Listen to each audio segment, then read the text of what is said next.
And hello and welcome. I am Anti-Derivative Jill, and this is Indefinite Lunch and Infinite Combinations, number 25.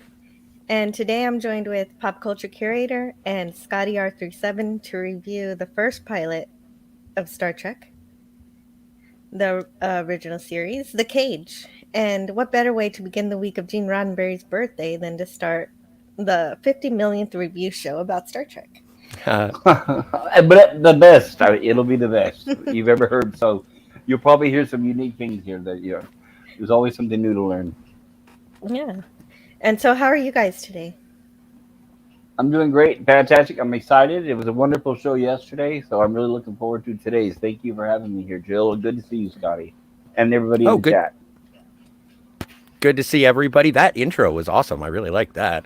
Happy to be here to review The Cage. Did you guys like the remake when it starred Robin Williams and Nathan Lane? I think that slipped by me.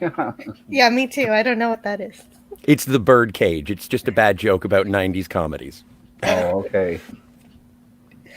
Yeah, I'm excited to be here to talk about Star Trek. And I'm a little bit embarrassed to admit it, but I discovered Star Trek very late in my life, at the end of my teenage years, when all of real Star Trek from 66 to 2005 had already been released.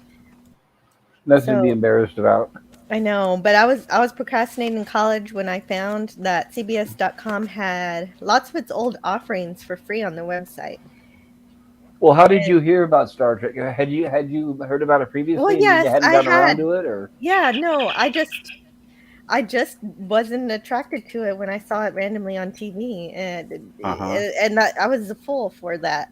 I ignored it for so long, and I found it on CBS while I was trying to procrastinate and everything. And you can't find those episodes on the website today, but you could in 2005. So I watched it all, and then I watched it again before looking for the rest of the series. Somewhere in between, while waiting for the next math student to come ask for tutoring from me, my friend looked over at my shoulder to see what I was watching and said, "I didn't know you were a Trekkie." And I said, "Neither did I." Did you watch it in order, the original series and the animated, and so on? Yeah, I did. After that, I Beautiful, did. beautiful. Okay, perfect.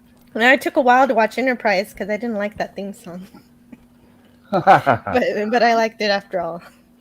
And now it's on regular rotation in my playlists. just And remember, I think it was a Rod Stewart song, wasn't it? Yeah, Yeah, that's all I remember. Sorry, I only got I halfway through the first episode. I my first experience with Star Trek, and I've told this joke before, but I think that when I was about 3 or 4 years old, my parents sat me down in front of a television on a rainy Saturday afternoon, and Where No Man Has Gone Before was playing on the television. And approximately 12 years later, my mom came over and gave me lunch, and I was like, "Who are you again? I've been watching Star Trek this entire time." nice. That's why I'm always very interested to hear everybody's stories about how they first watched Star Trek and where they were for certain episodes and movies, because what they have to say will be way more interesting than me sitting in my living room consuming a certain flower in college and watching 40 years of Star Trek within the span of a month. So so yeah, that was going to be my question, and you answered it for me, Scotty. How you got into Star Trek? So you were a toddler parked in front of the TV. Oh yeah, it was my first encounter with television, and Star Trek was my first encounter with television. Well, that and the Muppet Show, Hmm. but Perfect. yeah, Could have yeah, been worse, right? yep. So what about you, pop culture curator? Oh, I remember I was crawling around in diapers. My first glimpses of memory was Ahura and the bridge, the colors on the bridge, and the ship flying through space. And then it got to the point where I started attending school. I mean, school was okay, but all I could think about is getting home and watching Star Trek. And then I started finding a few friends. Back then, it was a few friends who actually liked it. We could share it and talk about it the next day. But back then, we had to wait a whole year to see another episode. Like if we see our favorite episode, we won't see it again until next year. So yeah, from the very beginning, by the time the animated series came on, I was already hooked. So yep, lifelong fan here. And even though I know what they've done to the franchise, unlike Star Wars, I can still go back and look at the original and still enjoy it. I can still look at Star Trek. I don't know if I can look at Star Wars anymore, but I can still go back and watch Star Trek and still enjoy it and love it and appreciate it. Right on. And I wanted to say hello to a few of the people in the chat. Hello to Lord Thoth. He's working and listening. And same with Gorilla's Random Thoughts. And hello to Captain Time Lord Spock. Ahoy. And Raymond Hello, everybody. Feliciano. Good to see you all. Yes, I'm glad I could be entertainment Humans. for people who are working. And Snortopoopas Cuber is in the chat. Hello. He says, lovely Mojave and the real Captain Pike. It's a good day. Yeah, the real Captain Pike is here today. Jeffrey Hunter. Snortopoopas Cuber says, recovered from a bout of bad seal and feeling as an old bear should. I hope you're feeling better from being sick. I hope you get better. Yeah, I think he is. And Raymond says, I can fluke slap them. Wait, what? Oh, the seals. Because he's dolphin. We have dolphins and bears in the chat here. Oh my. Yeah, we got there. Somebody's beeping my communicator. Hello? No, I'm not interested in an extended warranty on my starship. Thank you, Snortopoopas. Are you satisfied with your subspace communications plan? Would you like to save money? Oh, yes, I would. I'm very interested. I first watched this Trek in the Stars in September of cough, cough, cough, before your sun burned hot in space. And hello to Dalek451. He apparently he'll be with us in the panel in a minute. I didn't know that. Hello, Hey, Dalek. Dalek. Hey. So for reference to the production of these episodes, all the facts I will share will come from the Star Trek 365, the original series book by Paula M. Block and Terry J. Erdman. And Paula watched the show when it first aired when she was in high school. And she was hooked on it so much that she joined fan clubs, wrote stories, worked for fanzines, and went to conventions until she had to get a real job, and she started working in publishing. But then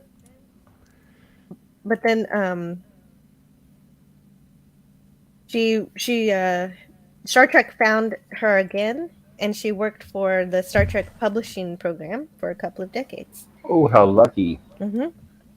Right, doesn't that sound like a dream job? Absolutely. Oh. And hello in the chat to Darius Munchausen.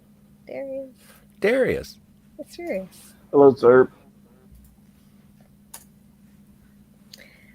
So the idea to use this text in particular, because I have used text before in my live streams, but the idea for this particular text comes from Raquel R.M. Briggs, who is featured and provides amazing knowledge for the Clobberin Times channel. So you should all subscribe to Clobberin Times and also read Raquel's amazing science fiction short stories. Mm-hmm. And after the stream, I'll be providing the links in the description. And why not? I'll play her little promo here since I got a minute. Yay!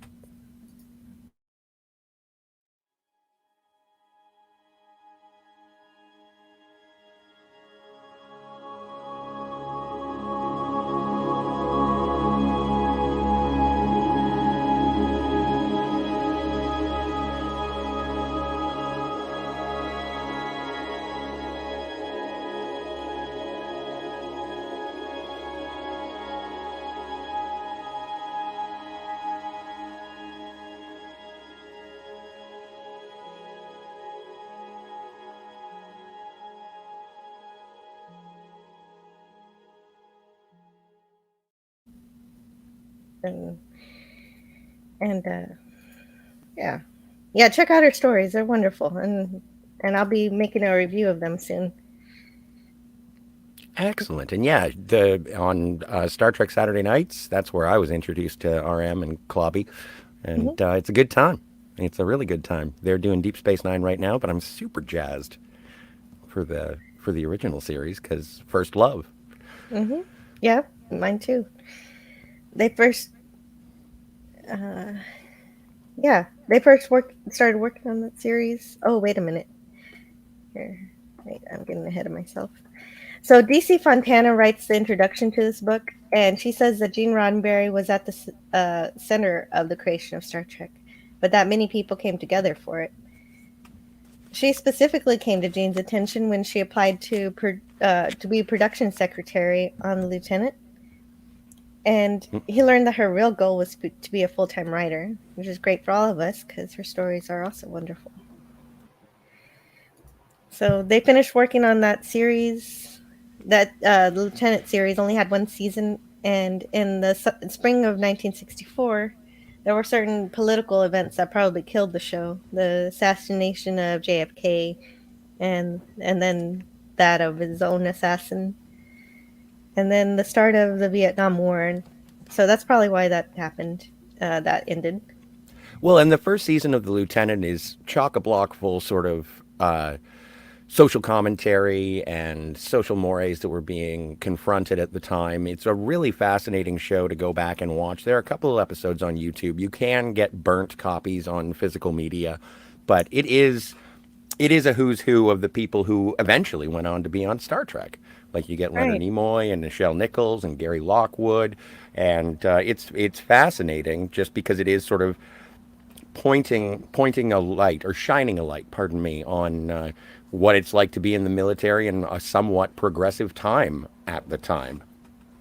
Nice. Yeah, and another thing too is original Mission Impossible was being produced time, so there was a lot of crossover, a lot also with actors back and forth. A lot of Star Trek actors were on Mission Impossible. Hmm. Mhm. And and then Gene ended up showing DC Fontana his idea, his original pitch for Star Trek, and um, I guess I could read a little bit of it in this book. It's on page 1, right after the preface. So so it began. The description began.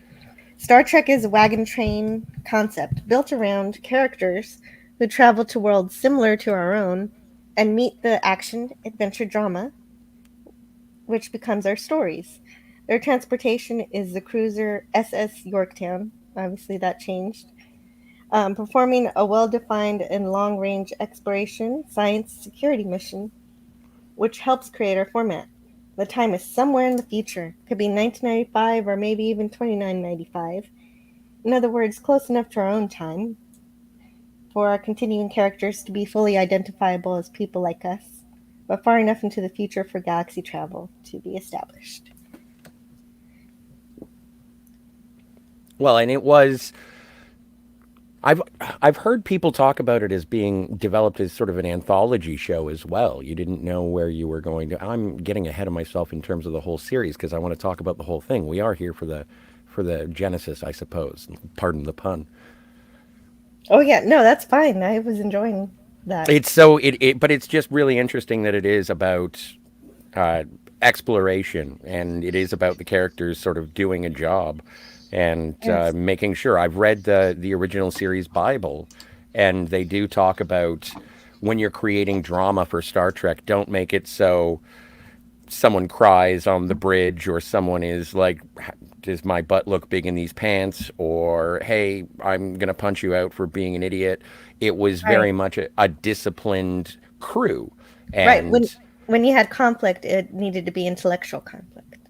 exactly, yes. And One thing hello. I enjoyed about it was there was no introduction. It just dropped us right into the action. It wasn't like the beginning of Aliens Island or something like that where they had to establish the characters and tell us what was happening. It just dropped us right into the middle of the action and it was left it up to us to figure out. So I Yes. thought that was nice. Even Lost in Space had an intro where it showed the Robinsons leaving space and all this good stuff. So I'm glad they didn't cover that. I think that was a good decision. Agreed. And hello to the panel, to Dalek 451. How are you? Hello, Dalek. Hey, Dalek. Yeah. Hi. Good afternoon. Hi, Jill. Hi, So Pop. Hi, Scotty. I asked everybody how they first started watching Star Trek. So what's your story with Star Trek? um, when did I start watching Star Trek? Honestly, I don't really remember the exact day or date that I first watched Star Trek. All I really remember is because back when I was a kid, I used to I used to watch I used to watch repeats of Star Trek TNG back, and eventually I think a few episodes of Voyager when it was originally airing. I mean, how I've but So how you were but exposed to the original series after those other shows, correct? um, I think yeah, I think I probably was introduced to the original series after, especially after the Next Generation. Was probably for my dad because he's always been a big fan of the original series. Mm-hmm. Oh, that's great. That's an interesting perspective from that angle. Mm-hmm. Yeah, I know a lot of people whose first Star Trek was Voyager. Well, mine was like I said. Voyager, wow, that's a new one. Okay, well, I Mm-hmm. guess it all depends on where Yeah, how generations. old you are. Right. Yeah. No. Like I said, I'm pretty sure my first Star Trek was the Next Generation. It wasn't Voyager, but It was just an example. I did get really into Voyager at one point, Mm-hmm. and the Next Generation. Didn't wasn't much into DS9 because my dad didn't like it, but the original series I'd only seen like a handful of episodes over the years, and it's only recently I actually um, started watching it properly once I found it on Netflix. Well, I know it's on. I know Saturday Night Star Trek is on at a bad time for you because it's on when you should be sleeping.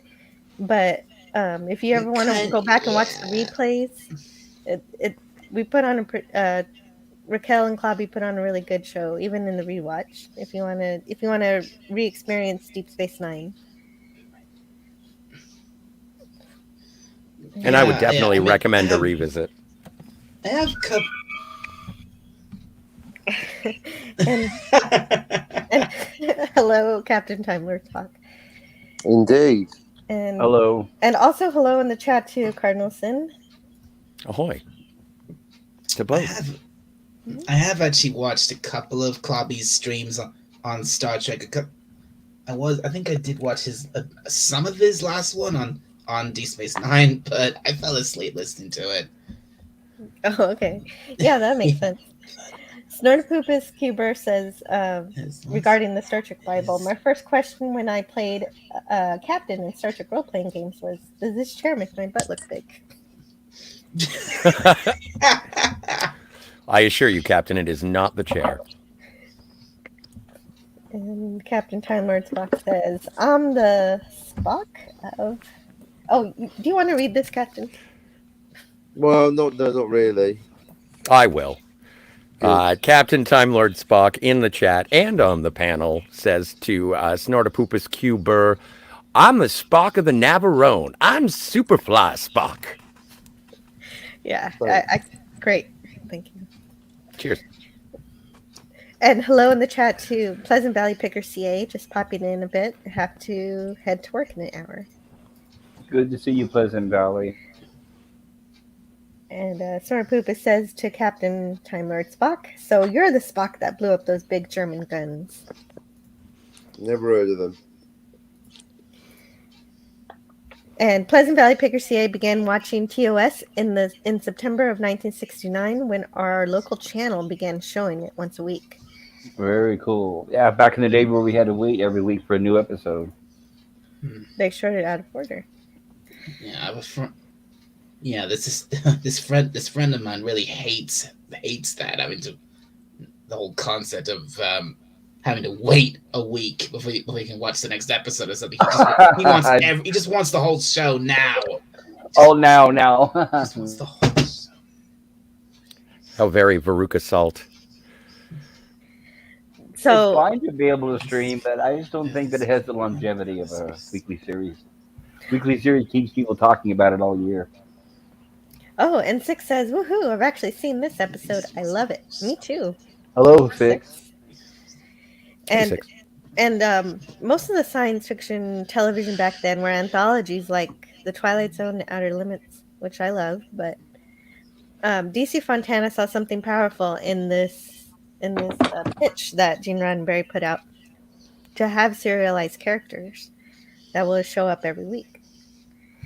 And Well, I could be wrong, but I heard that the reason why Lucille Ball greenlit Star Trek in the first place is because she thought it was about a cruise ship of celebrities traveling around the Earth on vacation similar to the Love Boat, and that's why she greenlit the series and also the higher budget.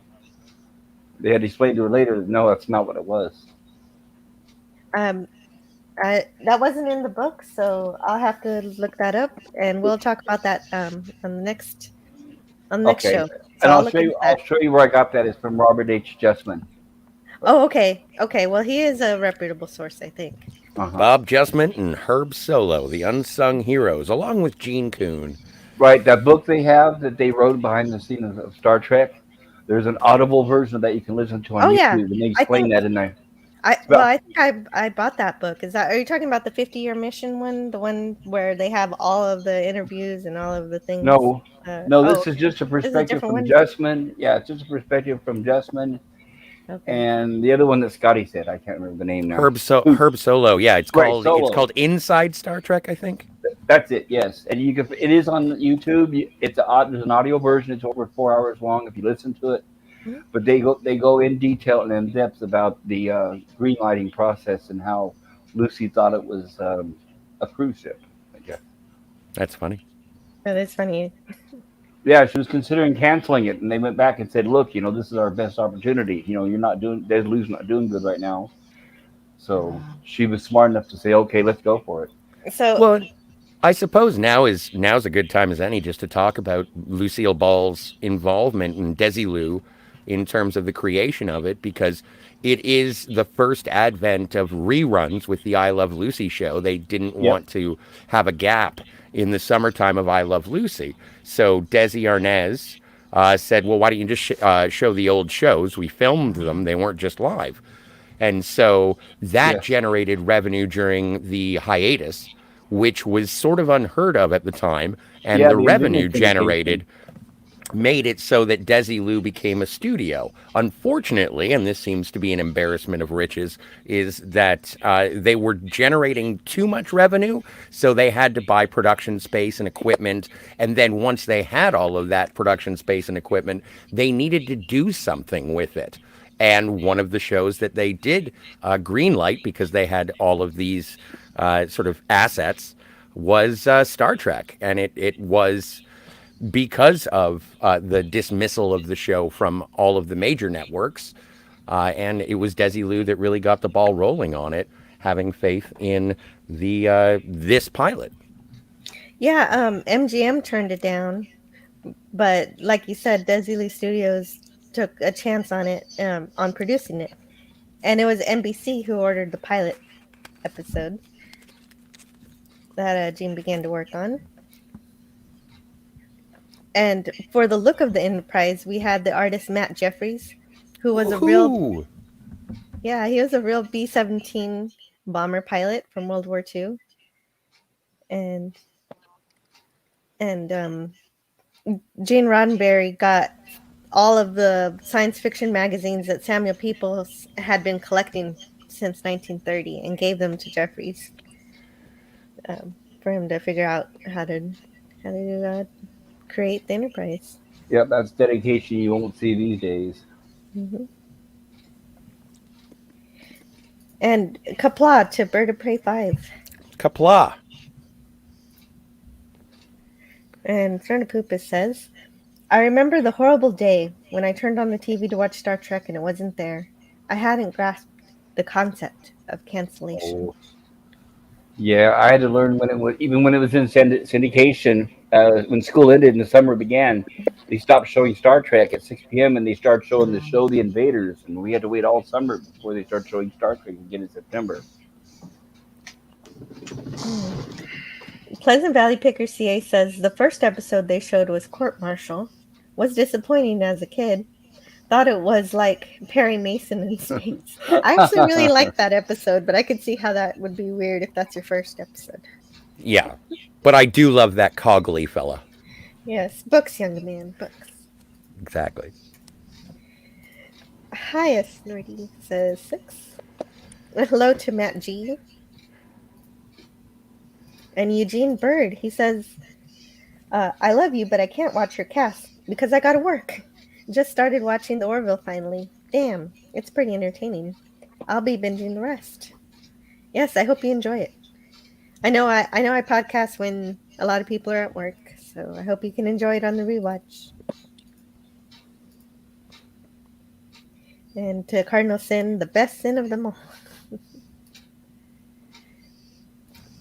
Pleasant Valley Picker says the next week they showed Arena, and I was a fan for life. Kirk fighting in the Gorn was the perfect episode to see as a kid.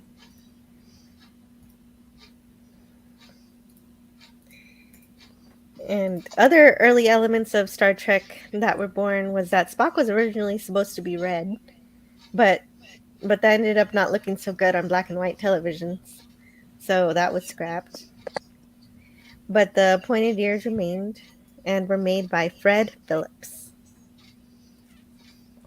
Oh, and this is the first time that we actually get the Alexander Courage theme. Yeah. But we don't get the intro yet. Not yet. No, I thought that was jarring. Rewatching this episode was that there was no space the final frontier, but I got over it. Mm-hmm. Yeah, for the pilot episode, NBC actually thought it was too cerebral, which shows how much respect the corporations have for their viewers, which probably remains true to this day. But for some reason, they actually ordered a second pilot, so we'll be discussing that one in a couple weeks. However, Jeffrey Hunter's wife, Dusty Bartlett, made too many conditions for that in order to appear in that second pilot, so they couldn't agree to uphold any of those conditions.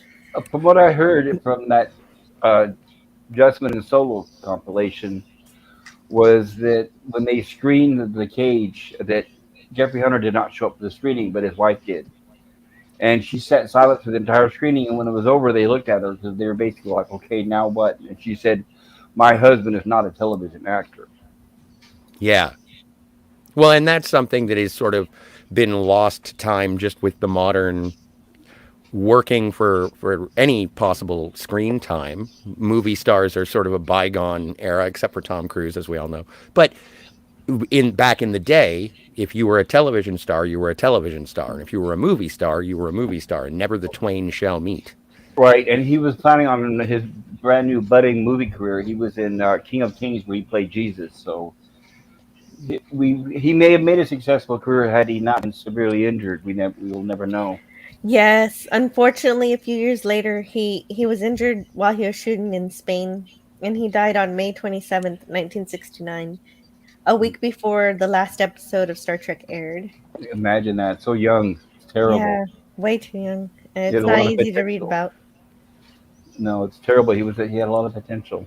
And no one, except for how they repurposed it for the menagerie, no one actually even saw this pilot until 1988. Well, and in terms of the presentation from the finalized cut that was released in the late 80s, it was interesting going back and seeing the stuff that isn't in the menagerie, because there is a slight difference in the restoration.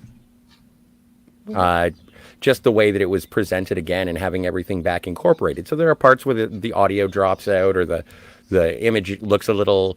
They restore it as best they can, but it does look a little scratchy and, oh, yeah, we have this. What are we going to do with it? Put it in. Yeah, I remember the quality was dropping back and forth depending on what cuts they were using and what they had found. But there is one major scene I'll bring up later when we get to it that they cut out. That was in the original. Okay, clip. let's save that for the menagerie. That'll be fun. That'll be good. I think we'll do the It would two-parter be together. well, the Zeman I speak of was in the cage originally, but I just watched it before this stream, and the line was cut out, so it specifically relates to the cage. Yes. I can't wait to hear it. Oh, one more thing. When Captain Time Lord Spock entered the panel, I forgot to ask him how did you get into Star Trek? I don't remember my first episode, but it was watching it on a weekly basis on UK television.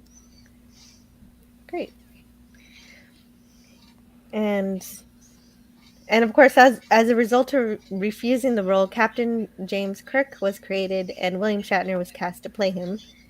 And we'll meet him next week when we see we'll be going in production order with the Man Trap, and the rest of this introduction by DC Fontana has to do with the second pilot, and after that, so I'll discuss that portion of her little introduction when we get there. So but the main gist of it was that they wanted to get rid of number one for obvious very chauvinist reasons of the time.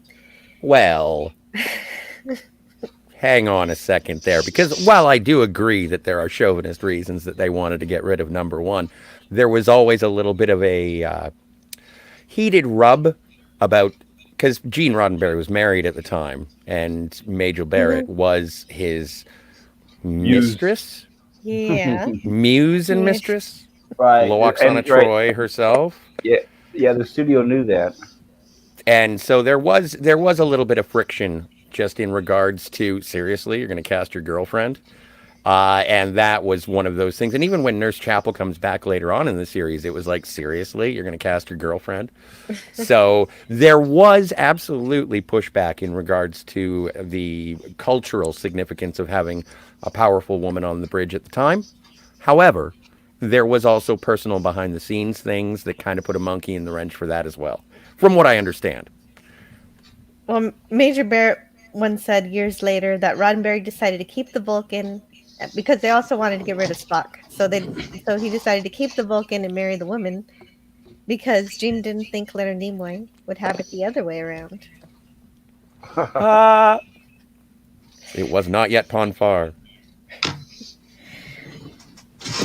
So also landing the ship every episode would have been too expensive and cumbersome. So of course we all know that's how Gene came up with the idea for the transporter. And to create the effect, the Howard A. Anderson Company photographed shiny aluminum powder in front of a black background, while Alexander Courage created the music for the effect. Oh, wow. And Paula was sure to remind us that Kirk never exactly said, "Beam me up, Scotty." Until the animated series. Oh yeah. I'll bring it up when we get to that episode. Sweet. But only close variations throughout the series.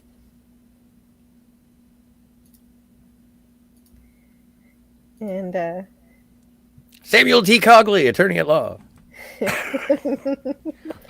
Books, my dear boy, books. Oh, Six hadn't heard that Spock was supposed to be red. But no, on black and white TVs, it looked like blackface, so they can do it. Yeah, and didn't the network think that he looked too much like the devil, too, right? Mm-hmm. Well, and in early production, publicity photos of Leonard Nimoy as Spock, they did airbrush the eyebrows and ears to make him look less satanic. Yeah, they were worried about the South, the Deep South, the Bible Belt, and all those states. Well, I definitely like the upgrade to his eyebrows. His eyebrows look much better after the cage. I guess he waxed them. Okay. Pleasant Valley Picker says, and corporations have even less respect for us now, to quote a certain overlord. Without respect, we reject. And Matt G says, now we got streaming stars. Yeah. And Snorted Poop is remembering Jeffrey Hunter too. Well, and also let's before we start talking about the death of the man, hashtag real Pike and smoking hot Pike. I gotta Yep. say, going back and looking at him, those piercing blue eyes, that man, that is a handsome devil. He's very handsome. That's why I was so happy to see your calendar had Jeffrey Hunter on it. Oh, don't thank me, thank the calendar. Those fine people at Hallmark. Yes. And I have to say that from what I've seen him do outside of Star Trek, he did a good job. So that's why I say he could have had a good career. I guess we'll never know. I Sad. think so. And Hakeem says the first Trek I watched was the 3rd season of Deep Space Nine, but I watched a few episodes of TNG during that time. And Snorri Poopa says there was also some questions about her acting ability. They didn't understand that number one was supposed to be repressed emotionally. Yeah, I love the way she played her. Did they mention that in the first pilot that she was supposed to be? Well, it's in the pitch. Okay, gotcha. It's in the her character description. Incredibly disciplined. And Matt G says, "Remember that bad show, My Mother the Car?" Wait a minute, you said that already, and I ignored it the first time. The 1928 Porter and Jerry Van Dyke. Yeah, that's what he gets for turning down Gilligan's Island, huh? Yeah, that's what I get for not reading my comment first. Pleasant Valley Picker says, "I watched TOS on a black and white TV until 1974 when we finally got color TV." Same here. It was mid-70s until I finally saw it in color. So today we will review the first pilot for Star Trek called The Cage. And Star Trek is 55 years old, going on 56 this September. So there will be spoilers. So, yeah, there's that. Let's do it like this.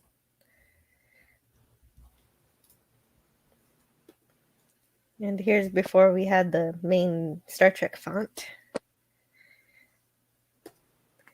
Guest star Susan Oliver, and that's who plays Bina.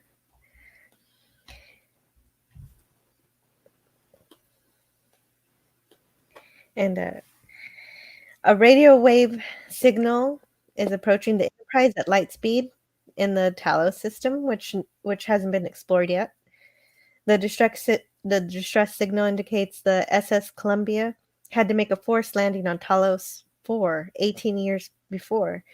But they couldn't tell that there were any survivors, so Pike wanted to focus on getting to the Vegas colony because some of his crew members just needed the hospital.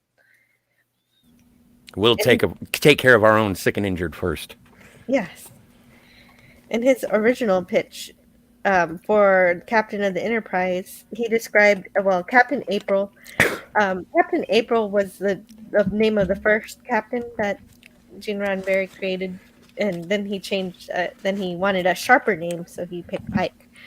But he described Captain April as the skipper, about 34, space age Captain Horatio Hornblower, lean and capable both mentally and physically, colorfully complex personality, capable of action and decision, which converge on the heroic and at the same time lives a continual battle of self-doubt and loneliness of command. Well, and this is sort of and like pop culture said, this is being sort of dropped into whatever it is. I don't think it's established that it's a 5-year mission because, again, we don't have the intro during the opening theme song. Mm-hmm. But it is sort of a world-weary captain, and they do have a conversation about that over a warm martini shortly. Oh, yeah. Oh, wait. No, he puts ice. Who wants a warm martini? Yeah. And Snurpoop says, "My theory is that the original eyebrows were actually an alien life form that caused his emotions to come out." When he finally waxed them, he could be his icy cool self. That's actually in chapter 6 of the novel Spock's World. I can't even read that straight. I really enjoy the pull-in shot too, when considering the age of when they filmed this, where it zooms into the bridge of the Enterprise, and then you could see them on the inside. I thought that was really cool, and it was the only time they did that in the entire series. Mm-hmm. But I think the Orville pays an homage to it at one point. I've It seen does, more them than do once. it before. Uh-huh. Yeah. And Pleasant Valley Picker CA says, was like seeing it again for the first time to finally see it in all its glorious color. Oh yes. We got a spoiler complaint. Well, don't spoil Wizard of Oz for me then. That just came out. Gee. Okay. So, yeah, so they're looking at that. We're just looking at the pictures here now. Well, and is this? Oh yeah, his name is Jose. Because Is that Jose? Anyway, Or I thought it was Tyler. Jose Tyler, isn't it? Oh, I didn't know his first name. I didn't know that. But here we notice that the bridge, the difference in the coloring, how it's been. This is before they redressed it for the second pilot. Mhm. So that goose-necked object in front of him will no longer exist. And as well as their costumes, you'll notice the costumes will change. Yeah, lots of the stuff on the set are different. Yes, a lot of things are different, which I think, in my opinion, is a good improvement. Because there's their second ability and their second chance to go back and fix a few things before it aired. We never would have known if we hadn't seen this episode or the menagerie. Yeah. Snortopoopas Cuber says, irony, the pilot Enterprise bridge was brightened up for the second pilot because it was considered too monochrome for color TVs. Crew, Q, Star Trek, the motion picture, and its gray tones. Well, and that is interesting with the set dressing is because the doors are gray, and in subsequent episodes, the doors are all red. Yeah, so, I was thinking when I was watching this, if everything is more battleship gray, like a submarine. Mm-hmm. Oh, and hello in the chat to the Nerd Pearl Lifeform. Remember when Pike was the friend boss to all the ladies in this episode?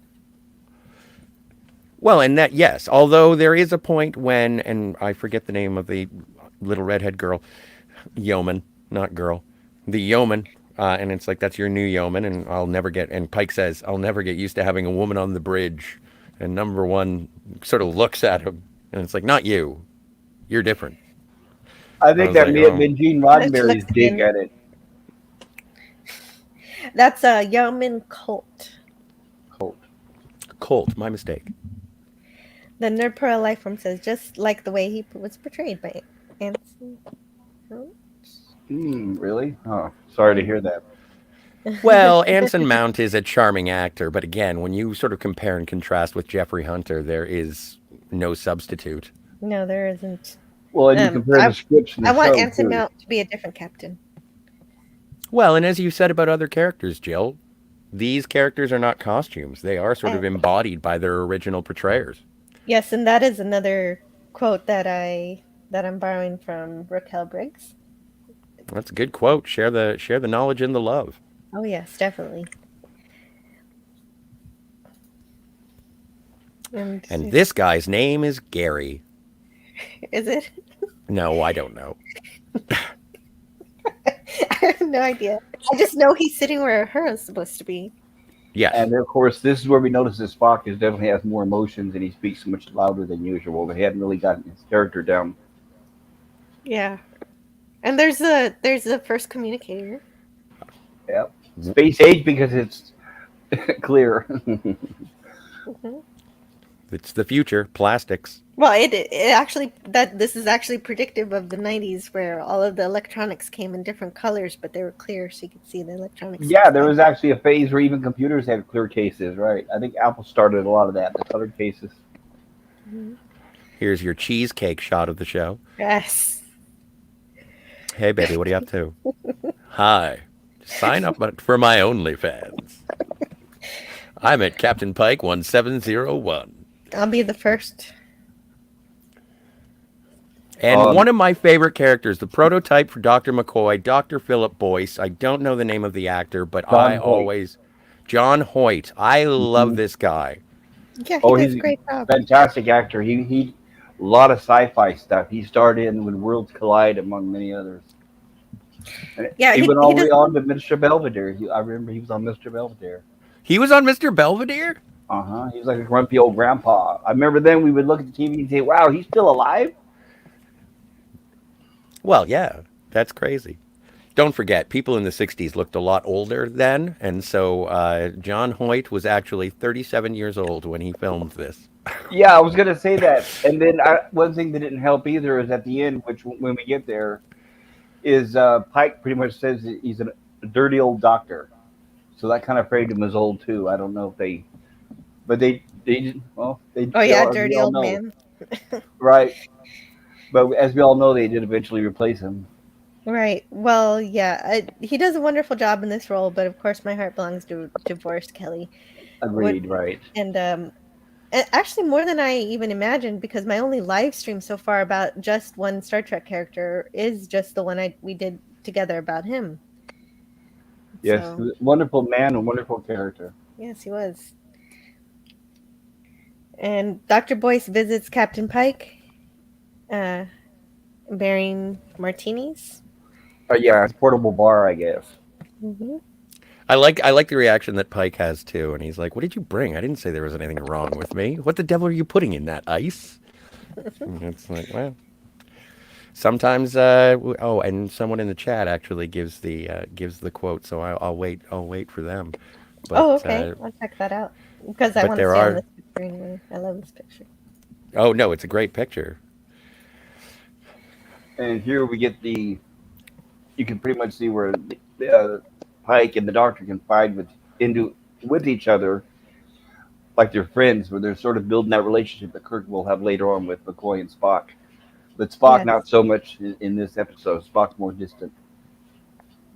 Yeah, Spock is mostly just doing his job in this episode.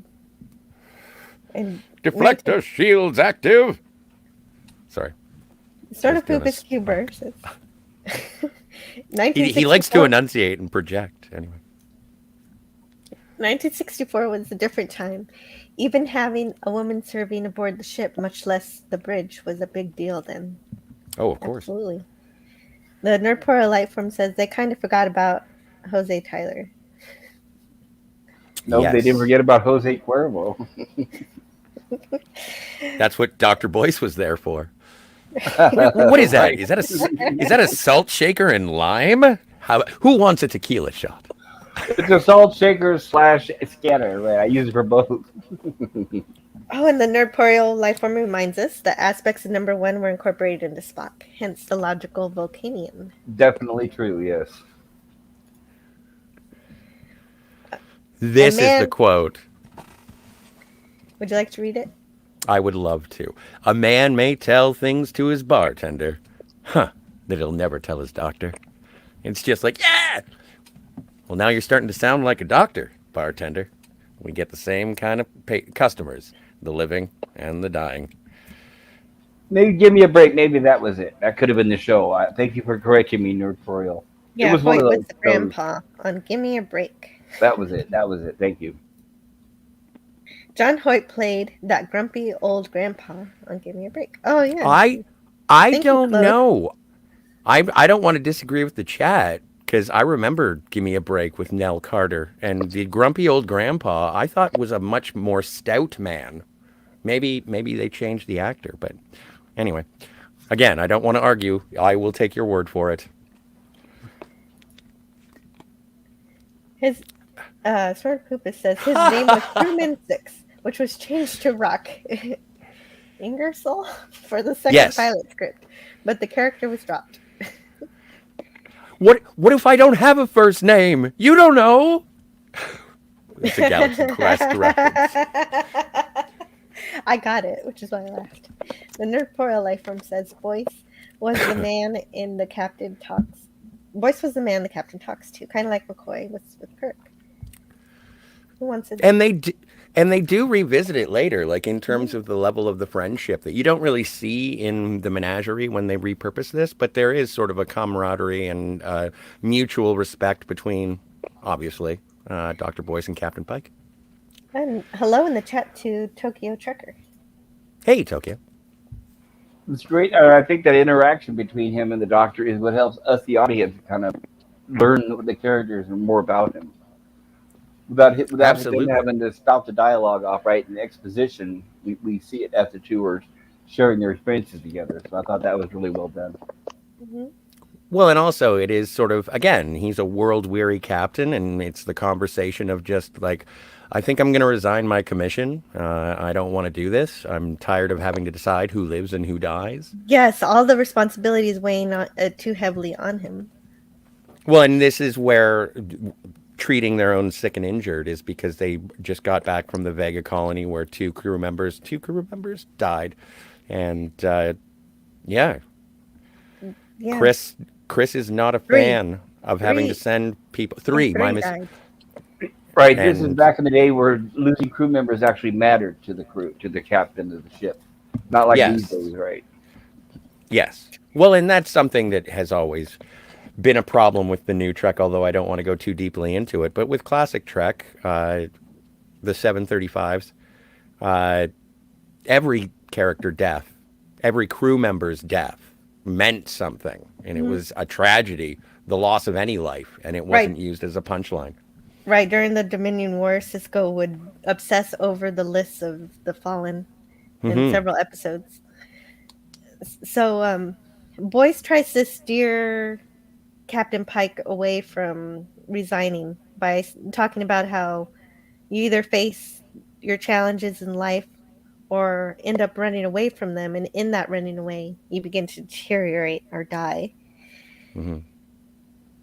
But Pike's clearly not listening to Dr. Boyce at this point. And you can see strong elements of Leonard McCoy, even in this early version of Dr. Boyce.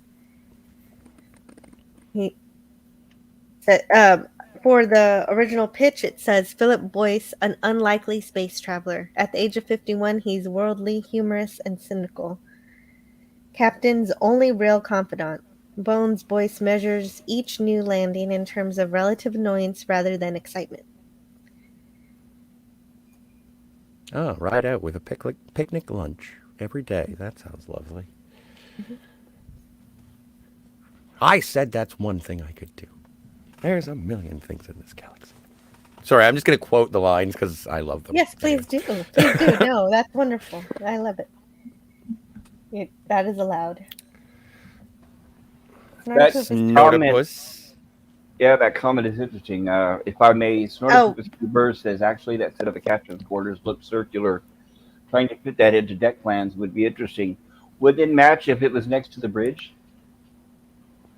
Oh, okay. Like quarters/ready room kind of thing? Possible, because remember the bridge has the dome and then it has a circle around that, right? I don't know. Claude Paris says, in a Star Trek novel, Peter David used Tyler as an ambassador 30 years after The Cage. Wow, that's cool. Who wants a warm martini? The stout man was Dolph Sweet, who played the dad. Okay, yeah, that was... Okay. See, this is why I'm not arguing with the chat. I wish to be educated by the chat. Thank you very much.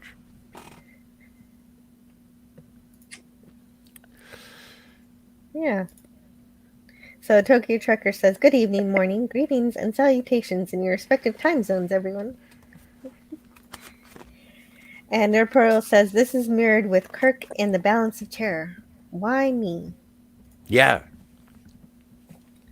And Snortopupus says, Pike and Kirk's shared tendency to admit to self-doubt in private is classic hornblower.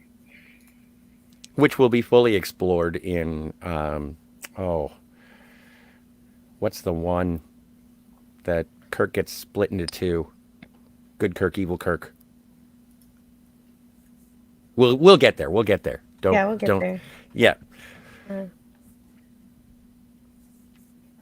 enemy within. The enemy within, yes. And yeah. And Tokyo Trekker says, yeah, apparently a year or so later, he completely ignores that advice and whines like a baby about his future for entire... Wait a minute. What? No, okay, that has nothing to do with this. We Thank do. you, Tokyo Trek. Well, now we're talking about Pike, and I think we See- do have to address the fact that there have been 2 reboots of Pike. Do we have to? We don't have to, but we should acknowledge it. But part of the fun and part of the reason why I think you guys are doing this in terms of the retrospective is to get back to the roots of what Star Trek was and how it was about characters and professionalism and exploration and awe of the galaxy and learning and science and empathy, and the touchstones of Star Trek aren't pew pew. They are the quiet moments in people's quarters that sort of set up and pay off the action and the ideas that are being presented. So, while as much as I love Bruce Greenwood, good Canadian boy, he's kind of, it becomes Pike as a costume. And with Anson Mount, while I do appreciate Anson Mount as an actor, and I think he's charming and handsome, and it's nice to see an adult on the Enterprise, still, it doesn't hold a candle to this, because you don't make a series or like a season-long arc about the self-doubt as to what's going on. You end up with moments of introspection, but he's still going about his life. He's a strong man who's questioning his position in the universe, and that's a good launching off point for any pilot. Should I even be here, is what the audience is asking. And if your hero can say, yes, I should, then I think the audience would as well. Also, big ups to dot matrix printers. And you could see the papers wrinkled from that whoever was handling it inside the console. Just some production assistant trying to shove it through a slot. It's Right, great. right. Put it through the slot. Yeah.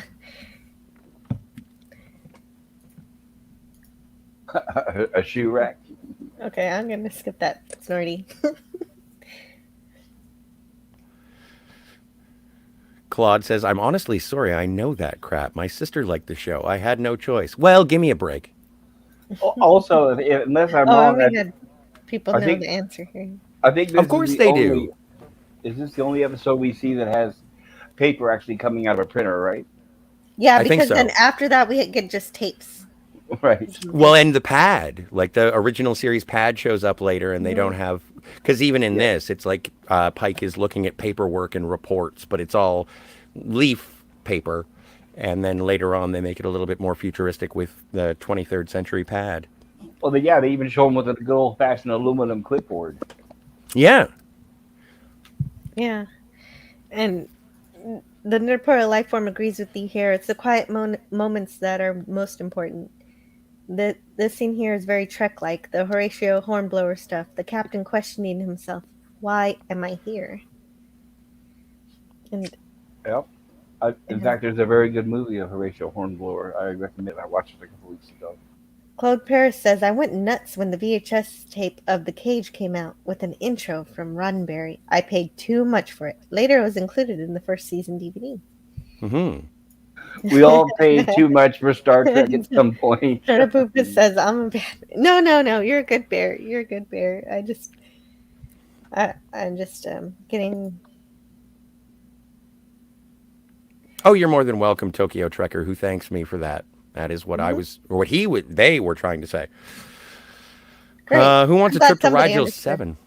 Well, certainly wasn't me.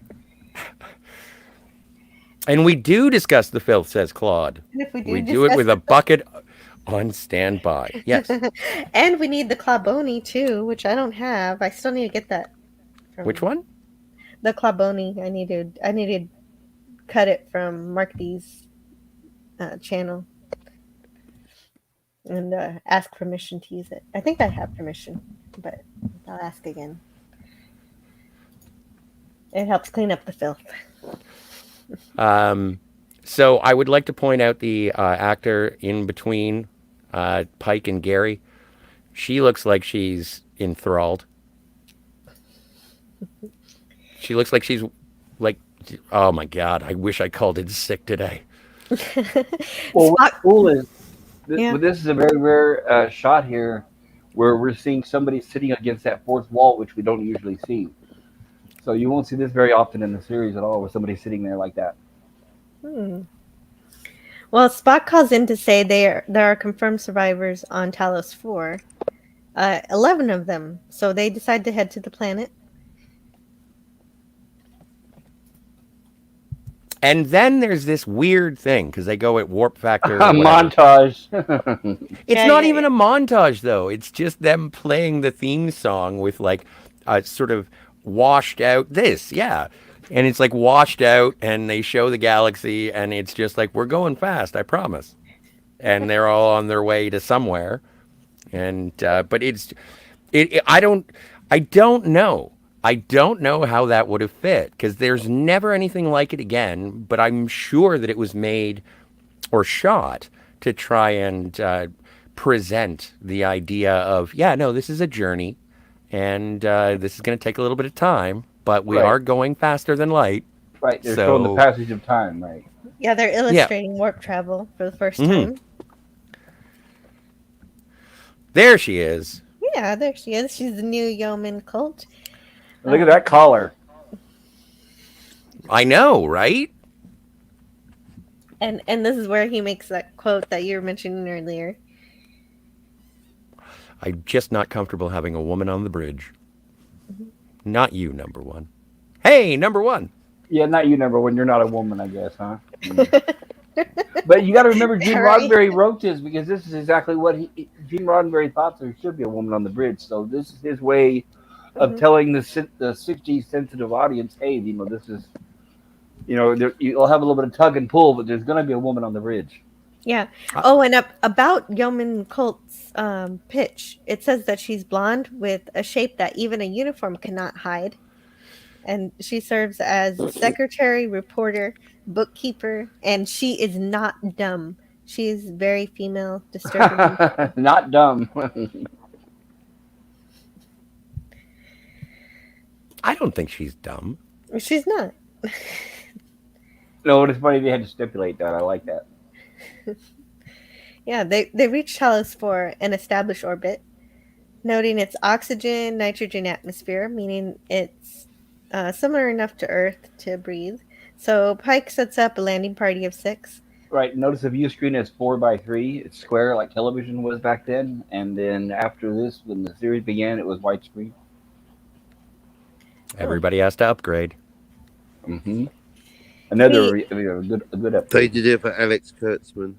Do you ever get frustrated when you're looking at the view screen on your starship and there are black bars at the top and bottom? I do. Mm-hmm. Well, if I remember right, that view screen that we're looking at here in the cage, isn't that the same one that we see that's on the Doomsday machine, basically the battle bridge? Yes. Oh. I think it is. Because they have a second bridge that alternate that Kirk used in the Doomsday machine, right? Auxiliary control, I think. I don't think it was a battle bridge at that time. Right, but yeah, auxiliary control, and that's I think where they use the same view screen, the 4:3.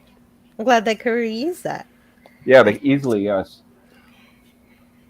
So he excludes number 1 from the landing party because he needs his most experienced officer commanding. But he does refer to number 1 as being a lieutenant, which I thought was odd. I was like, shouldn't number 1 be a commander? Yeah, she should be commander because she's left in command and she's number 1. Mm-hmm. So yes, you're right. Just a oversight of a pilot, I guess. Yeah, they hadn't worked out the ranking structure yet. Which having her command the bridge was probably pretty revolutionary then. And the pitch for number 1 was the executive officer, never referred to as anything but number 1. This officer is female, almost mysteriously female. In fact, slim and dark in a Nile Valley way. An extraordinarily efficient officer. And I like this guy in blue who is by that door the entire episode. His entire job is to step gingerly to the left as the door opens and then return to his position. I don't know what his job is. Perhaps he's the valet. I thought they were supposed to be security, but he's not carrying. He doesn't have any weapons on him. I He doesn't look very threatening. Yeah. Yeah. He's the elevator attendant. Mm-hmm. His name is Stu. I like how you name all the unnamed characters. Well, why not? It's kind of fun. On the planet's surface, we see Spock marvel and find joy in the indigenous plant life. Oh, look at Yeah. that smile. I think that Nimoy's explanation for this was that Hunter was playing Pike so straight that Nimoy thought Spock needed to have some kind of counterbalance to that. And, you know, that is why it was great for Nimoy that they cast William Shatner, who was Big Ham, so that Spock could play it straight. And after Gene Roddenberry saw the cage, he knew that Spock shouldn't smile, because to him, it broke character. But, of course, it is a lovely smile. Well, and the development of the character of Spock is a collaboration between Leonard Nimoy and Gene Roddenberry and DC Fontana as well. And we'll get into that in much more detail when we talk about, or when you guys talk about. Hopefully, I can come around for a muck time. Oh yes, definitely. That'll be great. The settlement is supposed to have 11 survivors, and they all appear as old scientists, with only one young woman who survived. Well, and again, because of the chain smoking and the alcoholism, all of these actors were played by 20-somethings. Right. It was the 60s. They all looked really old. Well, it's funny how the tropes haven't changed. Even watching the Orville, whenever they show a native group, it's always the wearing rags, cheap budget, a few things thrown together. Nothing's changed.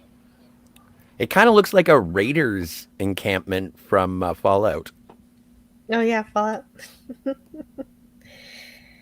I always wondered why in Fallout the Raiders always had teddy bears. Well, because Raiders need love too, but we're talking about Star Trek. Tune in next week when we have our Fallout podcast. The Wasteland Wanderers. I mean, I really do love that game. Anyway. Me too. No, I wouldn't know if they really paid me or if it was just a Telosian illusion, says Snorpoopus. I do like the background. The painting is great for that studio. Oh, yeah. And this is one of those, in terms of the set and the matte paintings and the alien worlds, they really did do a great job. I don't know if this is just in the remaster, but I remember this seems apparent in the Menagerie. So I always thought that this was something that was always there, but it does look good. Albert Whitlock supervised the matte paintings and the paintings in this, and he was very famous. He worked on Psycho, many movies, many TV shows. So when I saw that he had worked on this, I was very excited. Claude Parrish said that Colt could store 1,000 M&Ms down in that collar. And I may have to create the American Continent Institute just for laughs. Oh, right. Because the leader of the survivors is Dr. Theodore Hawkins of the American Continent Institute. So that's where that comes from.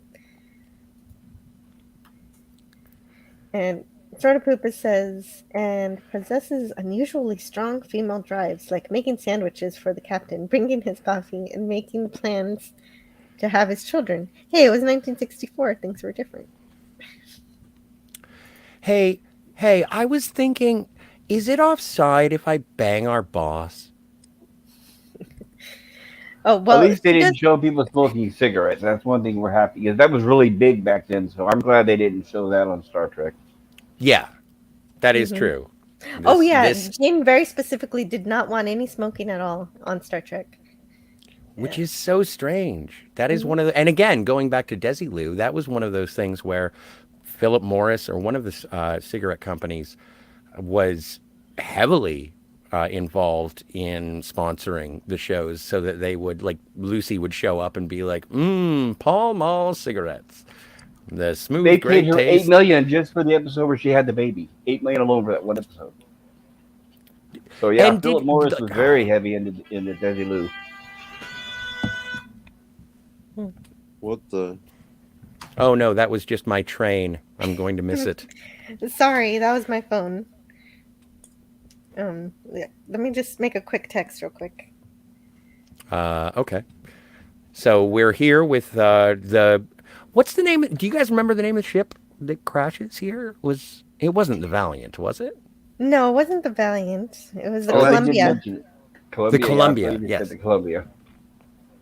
And you notice when they met these survivors, they said, yes, now we have faster than time space travel. So apparently, warp had been invented after these people were stranded or lost in space. Well, no, that couldn't be. I mean that. I was wondering that. I mean, Is they that say possible? that, but that's not possible. But that happens later. We don't even figure out first contact until much Canonical, later. very similar to. Yeah. Well, and Lord Thoth says naval tradition allows for calling a lieutenant commander a lieutenant or a commander or lieutenant commander. Lieutenant commanders can be XOs and first officers on capital ships, although it is uncommon. Thank you. Yes, good to I that's know. did very not know that. informative. I've Me never neither. been in the service, but thank you for yours. Yes. I always thought that Snortopupus, continue, just fun to say, Snortopupus, It is. says lieutenant commanders are usually addressed as commander, at least in the U.S. Navy. Well, and again, most of my knowledge of rank structure comes from Star Trek. So if I don't know exactly, that's why. So the claims to warp capability in this episode contradict later lore. Is that right? Apparently Yes. so. Sort of. What was the exact quote he said? We finally broke the time barrier. What Yeah. is that? Something like that. We are faster than faster than light to travel or something. Mm-hmm. So that's what made me start thinking. Is like, wait a minute, does that match up with first contact? I don't know. But to me, first contact doesn't matter as much as TOS, so I don't care. So it's I'll, like a I'll, separate. I'll take this. It is, in my opinion. Oh, and hello in the chat. Welcome to the Random Menace and John Rendell. Hello, guys. Boy. Good to see you. Contradiction. Mm. So the settlement is supposed to have. Will you please get to Vina? Okay, wait. Okay. Where everybody goes radio gaga. Not these guys. This looks like Statler and Waldorf from the Muppet Show. Oh my God, I'm sorry. No, don't apologize. You're popular. And they're all wearing the same color. I can see why they changed that. Well, now that we're on this image, I really appreciate this. I like these uniforms, these sort of away team uniforms, where Yeah, they they're like do an away have team. something. They look like. It looks like the uniforms from Star Trek II, the Wrath of Khan uniforms, sort of were inspired by this to a certain extent, because you do have the I don't want to say double-breasted, but sort of the cross lapel, That and flap then that the opens, collar. right? Yeah, and When I I was a really kid- like this. When I was a kid, I asked my mother about that. I asked her, I said, what is that called? She said, well, they got that from the old Ben Casey show. So there used to be a doctor show called Ben Casey, and apparently that's what he would do with his lab. He had a Oh, flap okay. and he would always open it. But that's before our time. That's why it exists only in my memories from what my mother told me. Everybody, and that Gary's wearing a backpack. Hey, look at you, Susan Oliver. There's a bartender in the back. Yeah, and the skipper too. Yeah, Tyler promises that they'll return to Earth quicker than ever since they've broken the time barrier. Mm-hmm. So I suppose they're talking about warp drive, but I'm not exactly sure. Yeah, I guess. What's the time barrier? Is that Yeah, like because after the parsley barrier? Well, he doesn't get to explain anything because as soon as he starts to explain anything, Vina shows up, Right. played by No. Susan Oliver. Combo to me. But they did explain at the beginning of I this know. episode how long Columbia had been missing or how long it was since it had crashed, right? Yeah, it had been 18 years. Okay, And, so they're saying that warp, according if it's true, that warp was invented within those 18 years. Interesting. Yeah, well, not true because it was invented. Yeah, because look, we already have the Enterprise, which is definitely not the first level warp ship, right? Well, I guess it's true in this moment, but it gets retconned later. Yeah, and that's what I enjoy about going back and rewatching the original series is that while I have sort of steeped myself in the Roddenberry and Berman eras, like when you go back and you watch the original, you just sort of have to take it as it comes. as opposed to being like, but they said this in Enterprise. It's like no, don't. Well, Yeah, and right, at this because- point too, right, All of the rules, all of the cornerstones, all of the foundation of Star Trek is coming from this, and so I sort of roll with this. right. And They didn't exactly have the Bible yet. That hadn't really formed yet, where they start sticking to more rigid standards. Yeah, it Yeah, takes a while for them to figure out that first contact day is going to be 2063, Yes. which is the first time the Phoenix achieves warp. But yeah, so just looking at it, just looking at this episode is great. Yes. We build on the lore as each episode comes. Mm-hmm. Do they confirm that 2063 on the episode with Zeppelin Cochran? I don't know. Oh, okay. Sorry. Go ahead. I use build on and contradict synonymously. They're synonymous. Well, it's not a contradiction if this is a unaired pilot that really wasn't considered part of the canon until it was released in 19. Well, what if it was in the scenes in Court Martial? Would that make it part of canon? Was it? Was it canon after its 1988 debut on network TV? I don't know. But because basically they showed clips of this. Is it surely more canon than the cartoon? Is the cartoon considered canon? I think I heard it was. Is he exactly? I've It been is hearing. to me. Yeah, me too. That's to you. That's head canon. You say so. Yes. Where's Chekhov? They couldn't afford it. They couldn't afford to hire Chekhov, so we could air Beatles it. hadn't hit big yet. The House of Cards. It's falling apart. The structural integrity cannot hold. So Vina is introduced, and she is very clinical about the newcomers, the crew of the Enterprise, and Statler over here says you'll have to excuse her. She's been living with old men for too long, old scientists, and here we have the Telosians. Yes, installations. Played by ladies. Played by ladies, dubbed over by men. And oddly enough... excellent makeup. I love the makeup. Oddly enough, the lead Telosian, who will become the antagonist of this episode, is voiced by Malachi Throne, who is Admiral Mendez, or Commodore Mendez in The Menagerie, and then went forward to play Ambassador Pardek in Unification.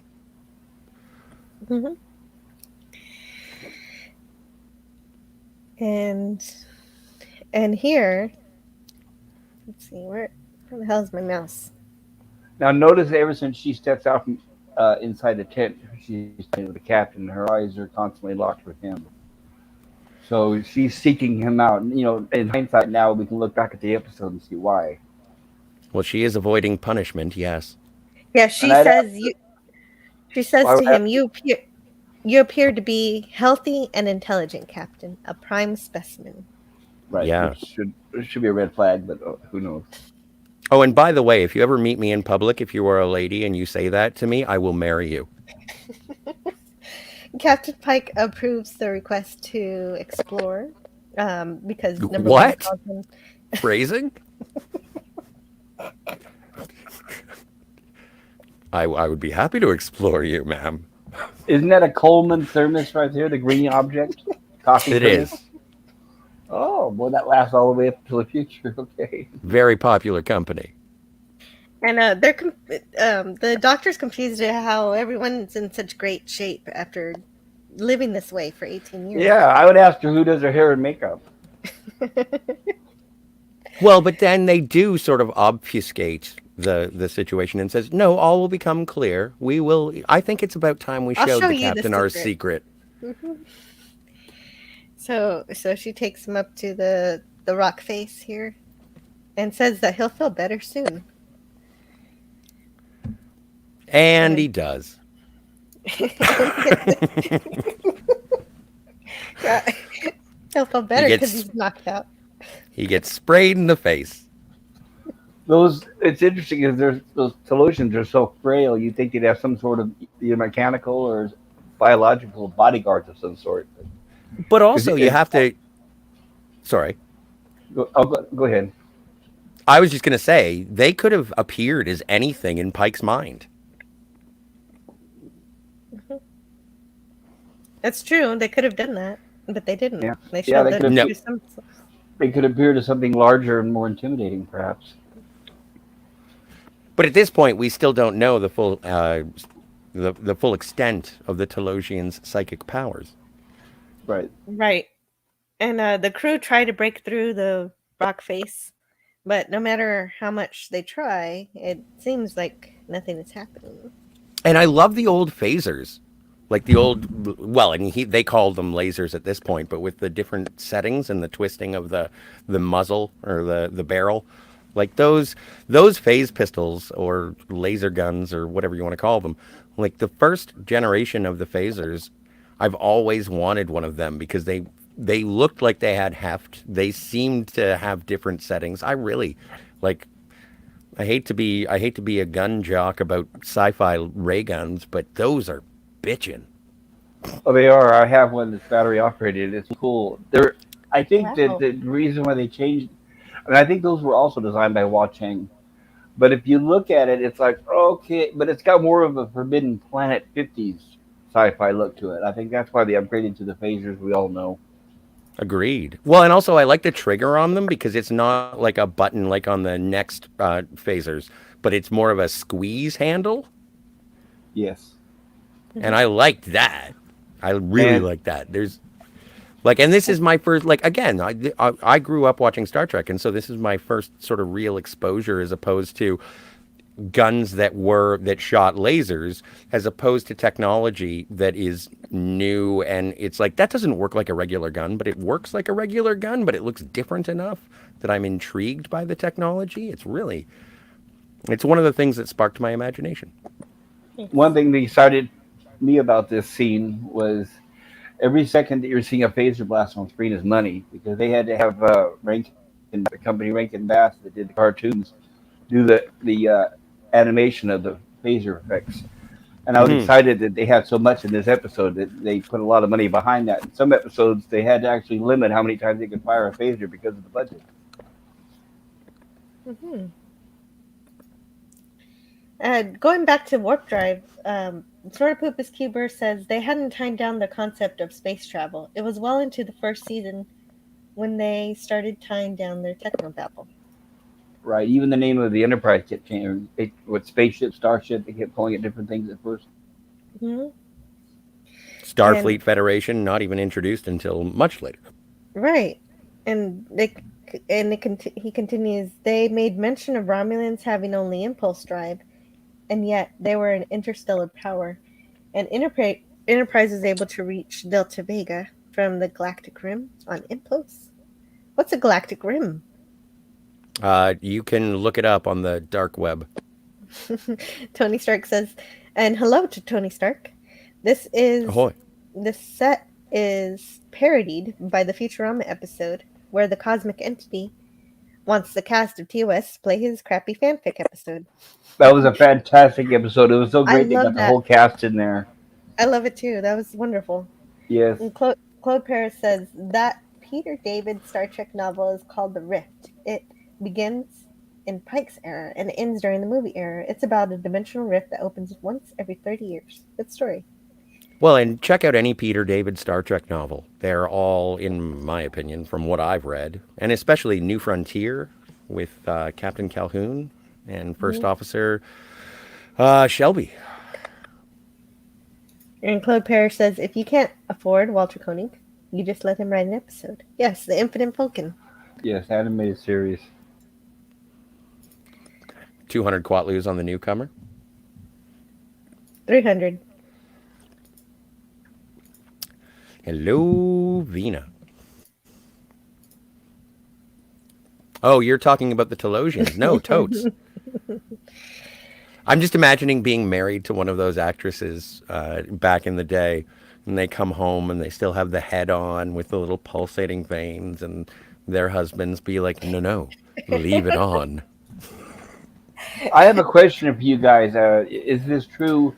It's a discussion I was having on Gorilla's channel. We were talking about the Telosians. But is it true that they made, after this event happened, that they made a traveling to Telosia death penalty? Did Yes. they? Oh yeah. Okay. It's the only one left on the books. That's a death penalty, right? A death penalty offense if you go back to Talos, right? Yes. Okay. Yes. So yeah, just wanted to confirm. Thank you. And Star Poopa says the last time someone told me I was a prime specimen, they were carrying a tranquilizer gun and some tracking devices. Very sketchy, if you ask him. Snortopoopas, Last are time you a somebody- Bigfoot? Last time somebody told me I was a prime specimen, they asked me if I wanted to be a donor. And Darius says that if you get the line slightly wrong, Scotty will just take you to the bathroom. I thought that was funny.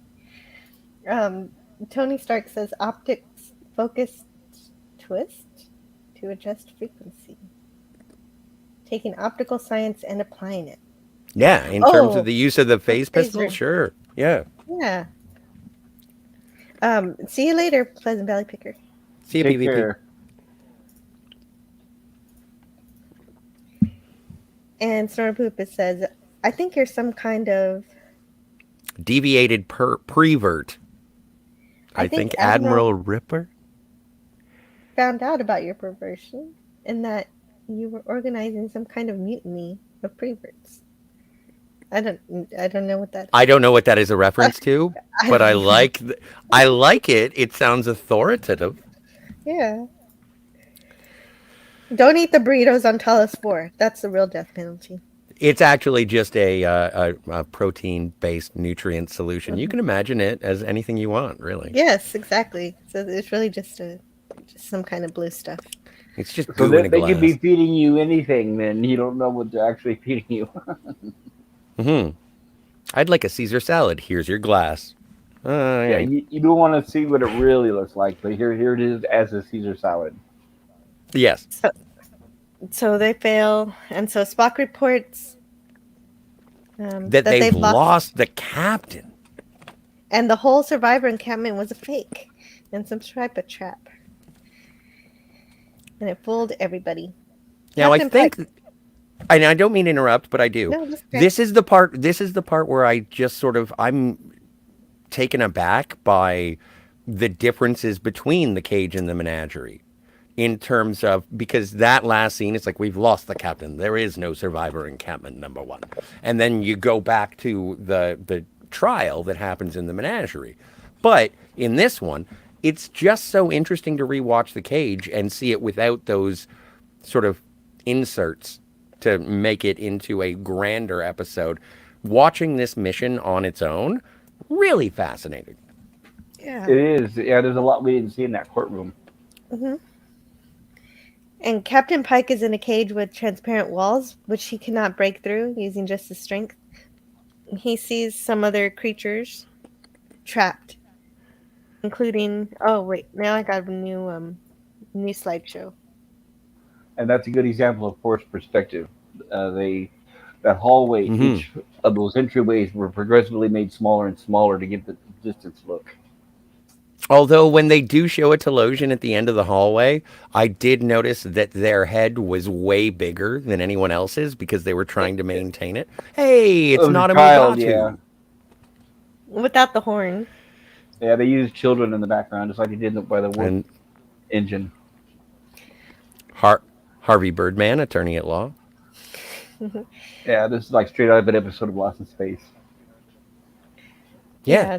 So this illustrates to Captain Pike that he's in a type of zoo, and 3 Telosians arrive, or 4 rather. I was miscounting. Wow. And they delight in insulting his intelligence, citing how easy it was to trick him by creating that fake message. And Pike realizes they're speaking telepathically, which is further illustrated nicely as the Telosians' mouths aren't moving, but he can still hear their thoughts. They see potential and adaptability in humanity.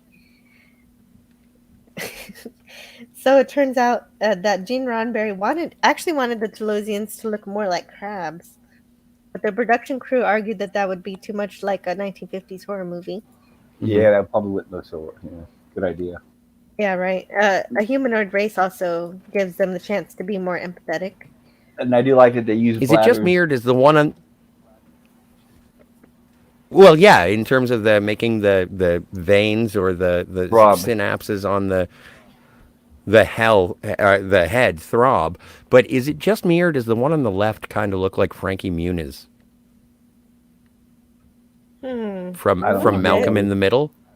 Yeah, I watched that when I was a kid. Maybe that's his dad. Anyway, that's for all the Malcolm in the Middle fans out there. Yeah, I was his age, so I watched that show. No, that's where the guy from Breaking Bad started, right? Or came from, right? Yes, that's right. Because I never saw Malcolm in the Middle, but I'm a huge fan of Breaking Bad, so okay. Yeah, Bryan Cranston did a great job on Malcolm in the Middle. That's it, okay. He was the dad. Yeah. Oh, then you should check him out on Breaking Bad. Oh my goodness. I did. I seen both shows. Oh, okay, great. And I've even seen a parody where he wakes up from a dream, and Breaking Bad was just his dream. Yeah. I had this crazy dream. I was a meth teacher. That sounds like the dream that Bob Newhart had, where he woke up in his bed next to Suzanne Plachette, and his whole entire last series has been a dream. Yeah, just like that. And you can learn all about it next week on the new podcast between myself and Pop Culture Curator, the Bob Newhart podcast, where we go over the retrospect. Moving on.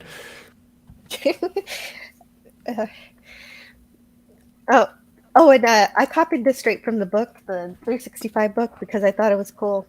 To give the highly advanced aliens a truly cerebral look, Hua Cheng placed rubber bladder veins just beneath the latex skin.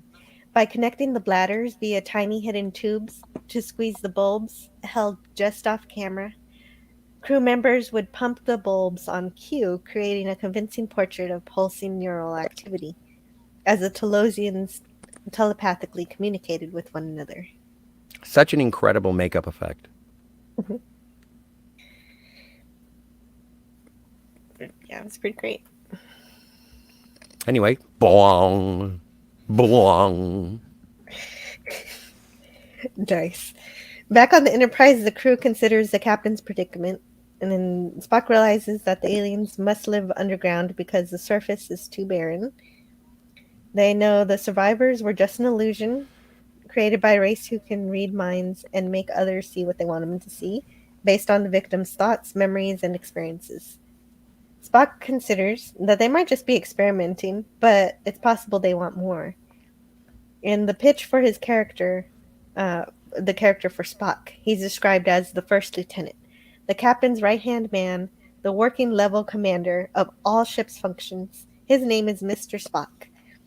And the first view of him can be almost frightening. Probably half Martian, he has a slightly reddish complexion and semi-pointed ears. But strangely, Mr. Spock's quiet temperament is in dramatic contrast to his satanic look. And of course, they got rid of the red color later in favor of green blood.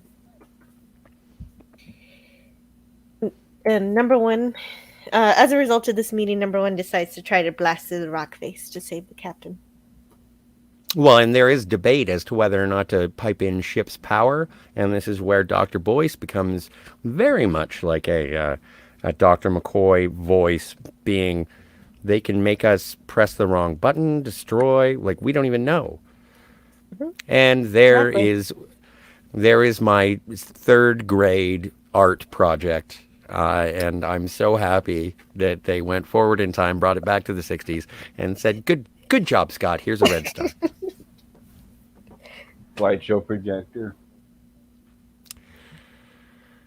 But that's also great technology for the time as well. Mm-hmm. Like, that's a flat screen monitor in 1965. Flat screen, right?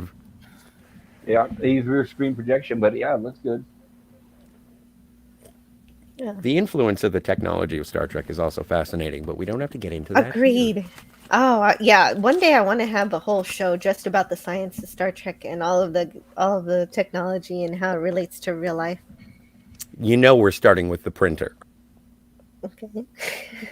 Okay, sure. You mean it can shoot out paper? What? And this is the first time that the Telosians take us back to Rigel 7? Yeah, another fabulous Albert Whitlock painting.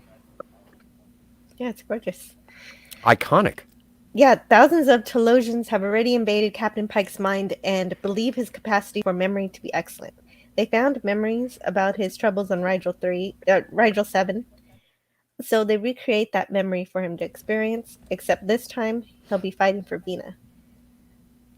So already the storytelling is pretty expansive because it is tying that experience that Captain Pike just had in a previous mission to an illusion that the Telosians are creating now. Hello, Arabic Thunder. Oh, Hey, and Arabic. Arabic Thunder's here. Okay, I could look at the chat for a second. Telosians, it says Tony Stark is forbidden space under the penalty of death. Damn, death. Claude Paris says, don't eat the burritos on Talos. Oh, okay, yeah, that's where I was. I've seen Dr. Strangelove, I just don't remember. Protein bars by Wonka. They're Wonka bars. John Poopa says, thank you. I was losing faith in humanity to John Rendell. Imagine people who've never seen Dr. Strangelove. There's no... Oh, Captain, what is it? There's no fighting in the war room? Okay, then. Huh? Claude Paris says the alien animals were the bears from Outer Limits. And Snortopoopas Cuber says his name was Elmo K. Squawkley. He was actually an advertising executive before the Telosians nabbed him. Oh, the Birdman, yeah. He was like the chicken lady from Kids in the Hall.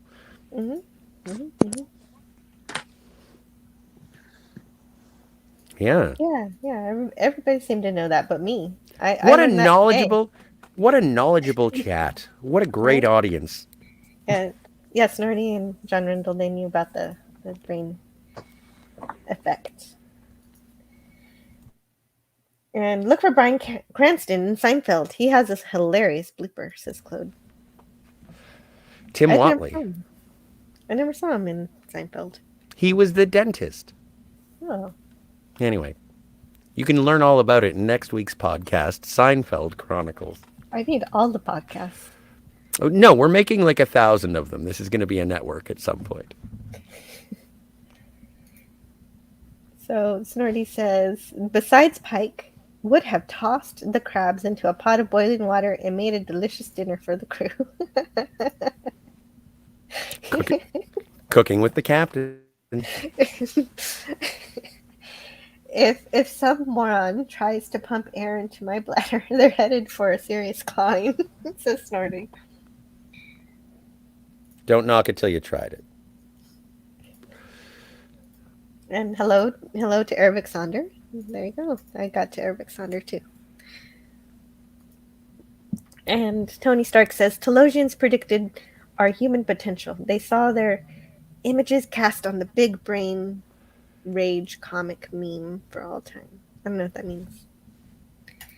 Snortopoopas Cuber says, and Pike attacked by an enormous toothy humanoid who buys his clothes from the designer who made clothes for John Wayne in The Conqueror. True. And I was curious as to who the actor was who plays the giant, sword guy in this particular fight. Oh, hi, Vina. But I thought, I was like, is that the same actor who played Jaws or the same actor who played Rook? Or like, I don't know, but this monster is just great. It is almost a classic Shatner fight. This is almost on par with the Gorn in my mind. Yes. Yes, they use Ted Cassidy. I don't know. They use Ted Cassidy a lot for those old shows, but I thought it was funny if you get a good look at the face of this bad guy here, it looks like he's cross-eyed. Look at that guy. Look at that hat. Oh, and he is wearing Genghis Khan clothes. Dun dun dun dun dun. Oh, and the music, like the music in this episode, the fight for it, I was so happy because I don't know what it is. I have a weird penchant for the tuba, but it's just like when they're fighting, it's like wah, wah, wah, wah, wah, wah, wah, wah, wah, wah, wah, wah. Really liked it, and wow, I like how go the see a music guides the periodontist, my action. guy. Yeah, And right, right, he needs glasses too. But yeah, that's what one thing I really like about the original series and the animated is the music really pounds the action and it really goes along with it. I think that's sort of lacking in the new stuff. We just don't have that driving soundtrack, in my opinion. well, and absolutely. No, the music is a little bit sort of generic sci-fi and what have you, but also it's interesting to see like Captain Pike is completely overpowered in this. He is no match for this beast until he has to use the ingenuity of throwing a knife or a sword. No, he's not a Mary Sue, right? No, he's not. Well, one of the things that make endears your characters to the audience is give them flaws, foibles, Right. weaknesses. And the only way he was able to stop that bad guy was with her help. Yep. Son of a red shirt. Ahoy. Oh, hello, son of a red shirt. How are you Son of doing? a red shirt. Anti-derivative Jill and all the super cool peeps here today. Hola, kapla, and cheers. Wish I could hang. Unfortunately, dealing with a bunch of doctor stuff and multiple med phone calls, but got you guys on. Yeah, and you're always welcome to be in the chat or on the panel. Good All luck, good. sir. And the Telosians see that Venus trying to bond with Pike, so they head out. And she even says that she's there to please him, but Captain Pike is just trying to discern reality from fantasy at this point. He needs to figure out what is happening so he can escape. And he knows the Telosians use his memory to create illusions. But he's never met Vina before. She He doesn't even really... states, I've never seen you before. I've never even imagined you before. And she says, well, maybe I was in a dream that you forgot. Mm-hmm. Yeah, she's not very helpful. Just says that he could have anything that he wishes. I think she's just glad to have him there. She'll say anything he wants to hear. Mm-hmm. Can you hear yourself, Mr. Pike? She's real because you dreamt her. Well, and it's really interesting just to hear that, like, despite incarceration that Pike is going through, and in spite of being offered whatever he wants by a woman that he admits later he's been attracted to since the first time he saw her, he is still intellectualizing it. He's still trying to solve the problem. Once again, going back to what I really love about Star Trek is that they're doing their jobs in spite of their emotions. It's not that they don't have them. It's just that, okay, hang on a second. Let's just take a step back. Mm-hmm. Yeah, you've got to be able to solve the puzzle. And Pike also, he says here, he predicts something that ends up being correct, a premonition. Do they do more than just watch me? Do they feel with me too? And that is later confirmed by Venus. Yeah. And given that, then this is also seen as a type of entertainment for them, as well as a way to try to rebuild their world. He asks if there's a way to keep the aliens from probing his mind, but she's not helpful with that at that point. Well, she's trying to probe other things. Anyway, here's number one, down with a portable phase unit. Yes, and a big laser cannon. And the glasses is straight from the movie The Fly. I like the goggles. They're adorable. Yeah, just like the ones in The Fly. And they give it all the power they can to try to blast through the rock. Laser cannon, very sweet.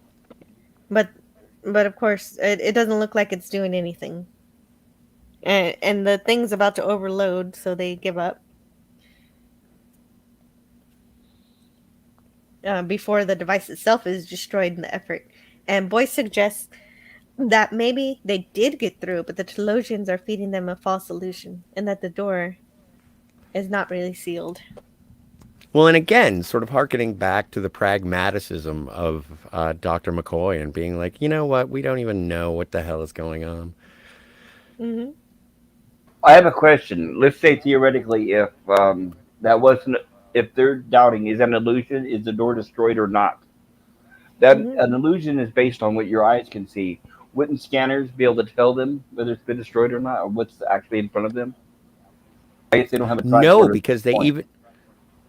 they do establish that anything you see on the scanners can be completely manipulated by the Telosians. By the illusions. The Yeah, by the illusions. They could make, and Vina says we can make you, or they can make you push the wrong button and destroy your ship without even knowing that you're doing it.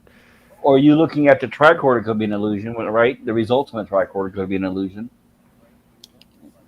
So yeah, it's And I really think that's powerful. They part of the reason say. why Talos 4 is off limits, is because you can be manipulated by it to do anything. It's not that you're doing anything wrong. It's just that if you're going there, that is a very threatening force that can take over the galaxy if they can make Yes, anybody think anything anytime they right. want. Total control of you, of your body and your mind. Yes, slave to them. Yes. A total That's a good point. eclipse of the heart. That's a good point because I was thinking, why not let people go there if they want to be, if they want to be part of some kind of fantasy? Well, then Yeah, that'd be the planet you from make a good Shore Leave, point. I guess, right? This Yeah, is kind right, of like the surely. Shore Leave planet without all the bad stuff. Hmm. Still a great effect, just in terms of showing the hardware. But hey, Vina, Yeah, Pike puts things together and realizes that it was then that the Telosians developed their mental powers. Uh, oh, um, Vina agrees to tell Pike more about what the Telosians can do if he'll live out a fantasy with her. They can fool, they can fool with illusions, but can't make him do anything if he doesn't want to, except mm-hmm. to attempt to do so through punishment. She tells him they went underground because of war that they fought hundreds of years ago, and that the planet's only just healing. And they lived through the minds of other species that they collected. And she confirms to Pike an earlier question about whether they can feel what he does, and apparently they do. They can. He then puts the pieces together that to keep the humans in the zoo, they have to give him a mate. And Bina confesses that she is a real human. For some reason, this prompts the Telosians to punish her severely because I guess he's asking too many questions and she's answering too many questions. Which is really interesting because whenever they punish Vina, she does say, "I'm just doing what you said."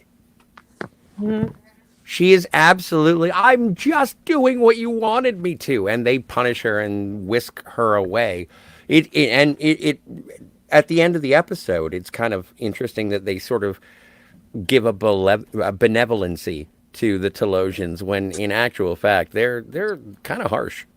Mhm. But this establishes that they can't control what she says. Yeah, you have free will. You know, And the magistrate confesses that only the woman was real from all the survivors. But I think Captain Pike already knew that at that point.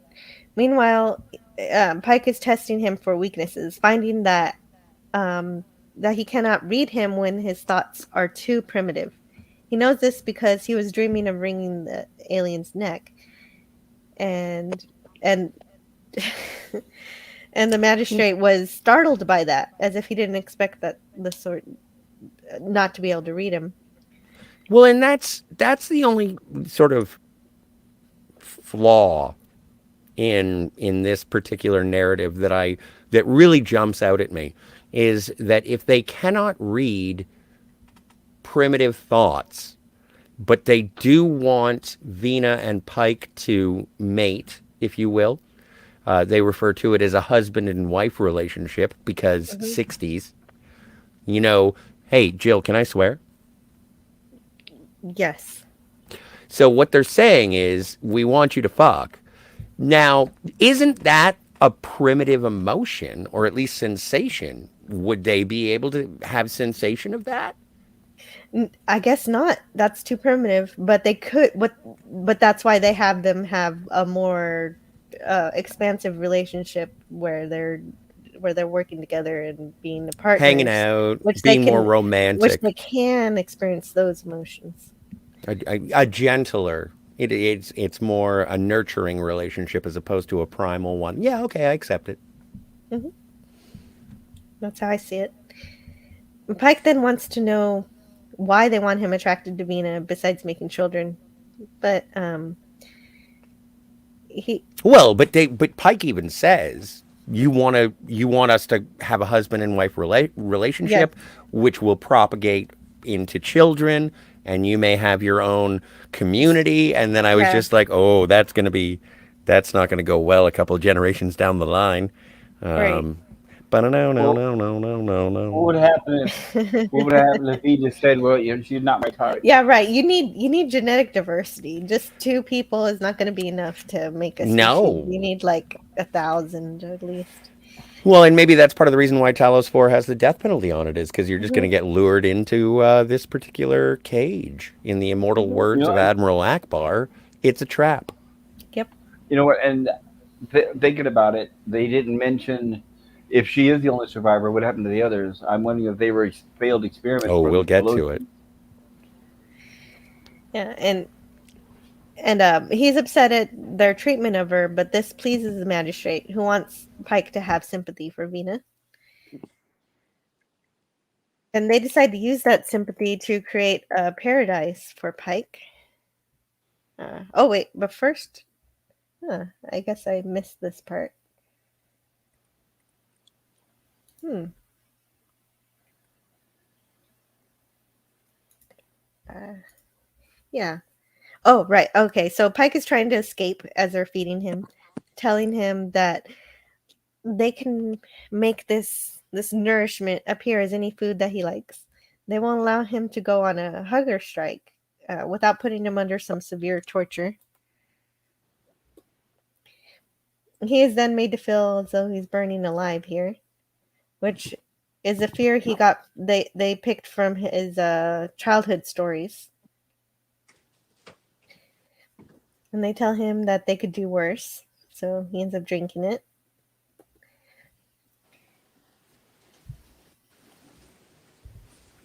Is that the end?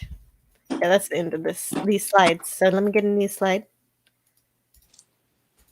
Hello, Stephen Ransom. Hello, Stephen Ransom.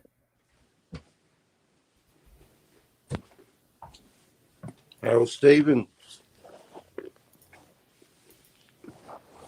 I don't know. Claude says Michael Dugan was uncredited as the Kaler. He lived to be 90 years old and stopped acting in 1968. So just a few years after this episode was Yeah. filmed. Son of a Red Shirt says, I know it came in late, so I don't know if you discussed this, but did you guys know that both pre and post Star Trek Jeffrey Hunter really did have a fantastic career? He worked with some of the very best. Yep, absolutely, that's Mhm. true. Yeah, I think they mentioned some of his westerns or him being Jesus. That's all I remember. Snorpoopus Cuber says Pike always struck me as a great captain, just based on what little you see of him in one episode. Yeah, me too. You know, you can't. But what's interesting, as fate would, have it, William Shatner was a better fit because he could be everything Pike is, Hmm. but possible he's also a goofball sometimes. He brought that humor to the character, in my opinion. I agree. Well, but also I think that the story that they're telling in the cage is about a person who is about to embark on this journey again, whereas Captain is just hell bent for leather. He's like, let's go. This will be fun. Well, much like Yeah. his last words. Yeah, because Captain Pike is like, Captain Kirk is like Pike, except for that he doesn't have that. He doesn't feel like he wants to resign, or that he's lone, or that he's not. He loves the Enterprise. War weary Well, or and he's tired. exactly. He's not as world weary about it. He is, he's fresh. He's ready to go. It's when and it was mentioned in the chat earlier. I forget who, and I apologize for misremembering, but it's a situation where Kirk sort of hit those moments of indecision, and he was like, oh man, what if everything I'm doing is wrong? But when we meet Pike, he's like, no, I'm pretty sure everything I do is wrong. And Well, Boyce is the also, one who's like, don't, no, you're fine. And and the same thing happens with McCoy and Kirk. And it's like, okay, hang on a second. You're good. Don't devalue you. Whereas with Boyce and Pike, it's more of a, you've done so much good. Why do you think this? What are you going to at do this point, instead? at this point, do they establish how long they've been on this mission? Because we know when Kirk takes over, it's when they establish it's the beginning of a 5-year mission. So that explains why Kirk is all young and fresh and ready to go, right? But how long has this mission here been going on? I don't know. Maybe that's why Well, Pike is beaten down and tired. and again, when it comes to subsequent materials, the age of the Enterprise comes up in question because Admiral Morrow in Star Trek 3 says the Enterprise is 20 or 15 years old.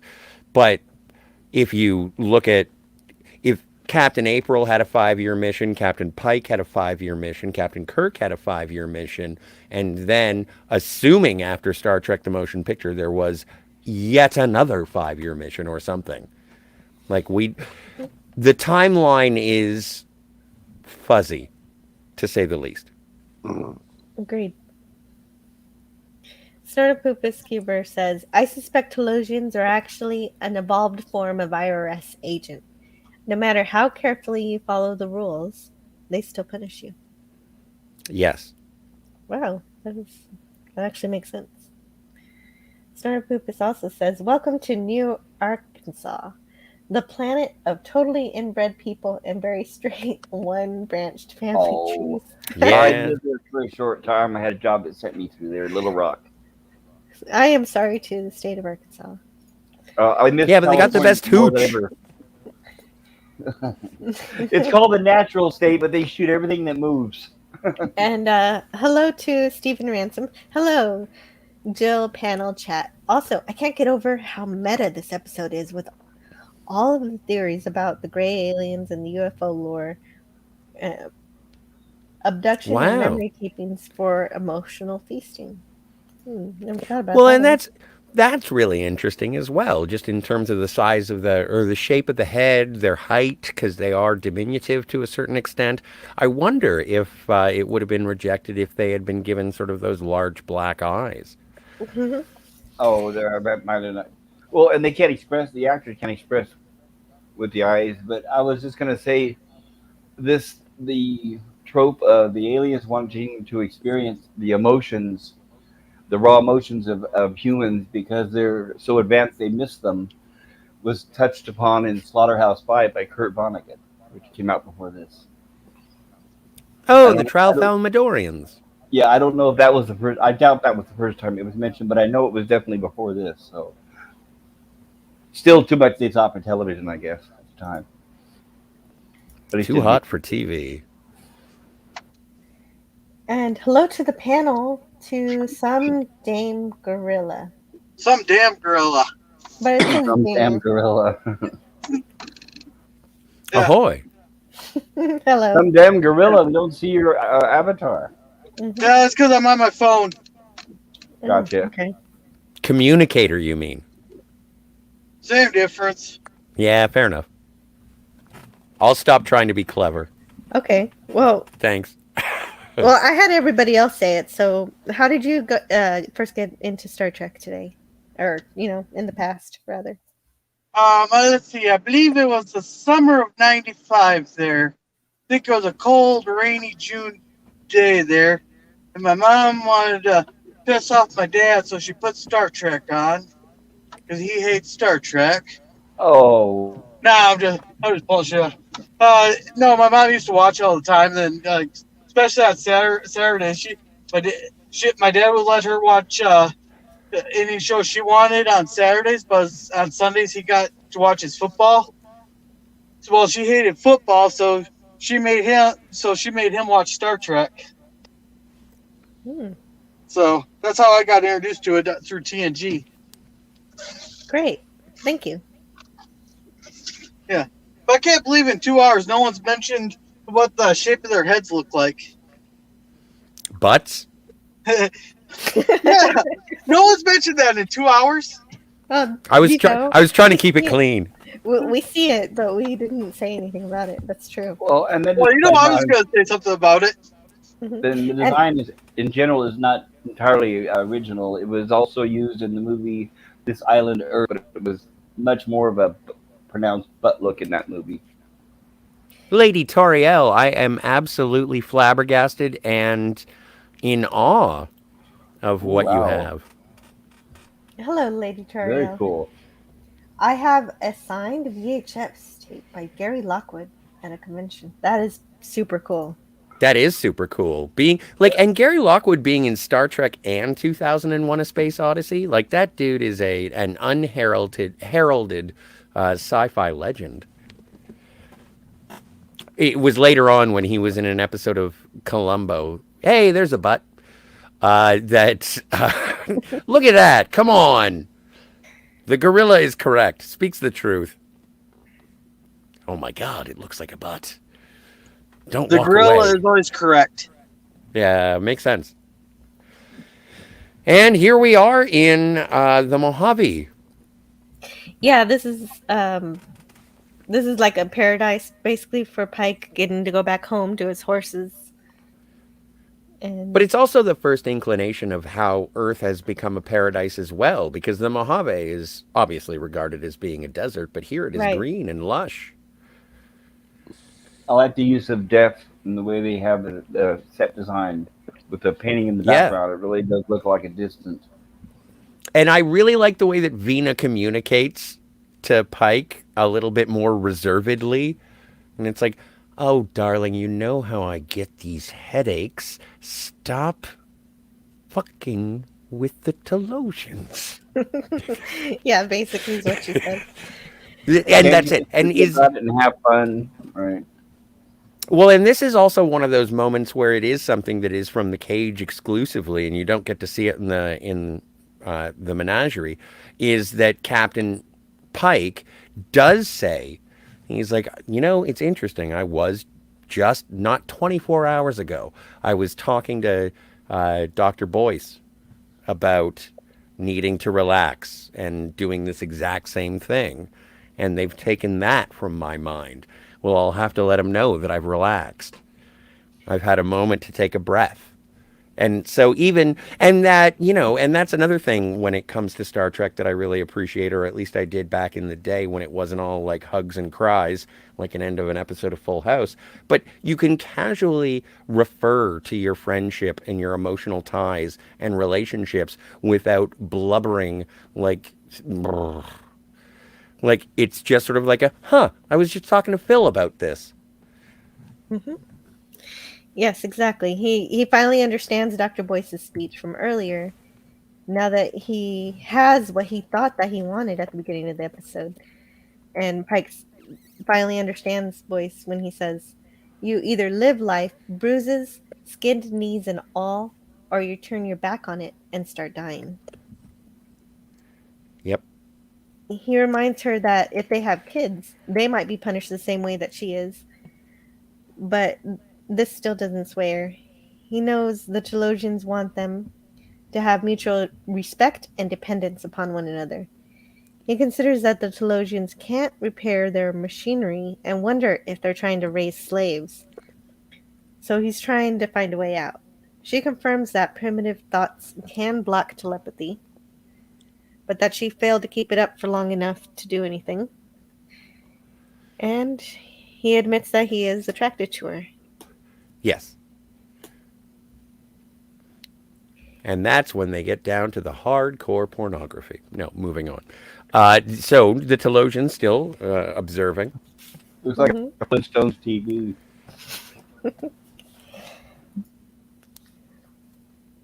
Vina figures out that fighting on Rigel and going home aren't working as dreams because he can actually carry them out as a captain, and that dreams are supposed to be something that you can't really attain. Something different, something you can't do. Not so proper. Right. Which is also, and now that I recollect and reflect on that, it is also an influence on Captain Picard as well in terms of what the role of a captain is. You have to be controlled, reserved, and proper all the time. What can you do? Well, stone cold pimp at a green whorehouse. Yeah. So Another fabulous set. So what he can't do is break the decency and honesty of being a captain. And I guess the epitome of that is watching an Orion dancing. And I really like so the guy in the foreground to the right, he is a Starfleet officer who is obviously there on shore leave. And oh my stars, what an incredible dancer Susan Oliver was. Yeah, right. What a way to introduce the world to green ladies. And it's also interesting that she's a brunette in this as well. You get both versions of Vina. You get blonde Vina, you get brunette Vina, you get green Vina. Yes. But this is where things get real. Yes. One interesting production note in the book is that Major Barrett helped by wearing, because they didn't have Susan yet, so she helped by wearing the green so they could see how well it filmed. But the test kept coming back with her normal skin tone, so they used darker paint. And the reason this kept happening, it happened more than once, is that the lab techs thought that the cinematographer made a mistake with his camera settings, so they stayed up all night color correcting. Yeah. You know, the one thing I want to say about the scene is, this is how you do great sexiness. You don't need to show the person with their clothes off, No, but they still did it sexy. Yeah. It's very sexy. Yeah. There's a seduction and titillation without being overt. Yeah. Although in the 60s, I'm sure that this was considered very overt. I'd have to see if they showed her belly button, but aside from that, no, it's covered. It's covered, but the it's covered. With magnifying glasses.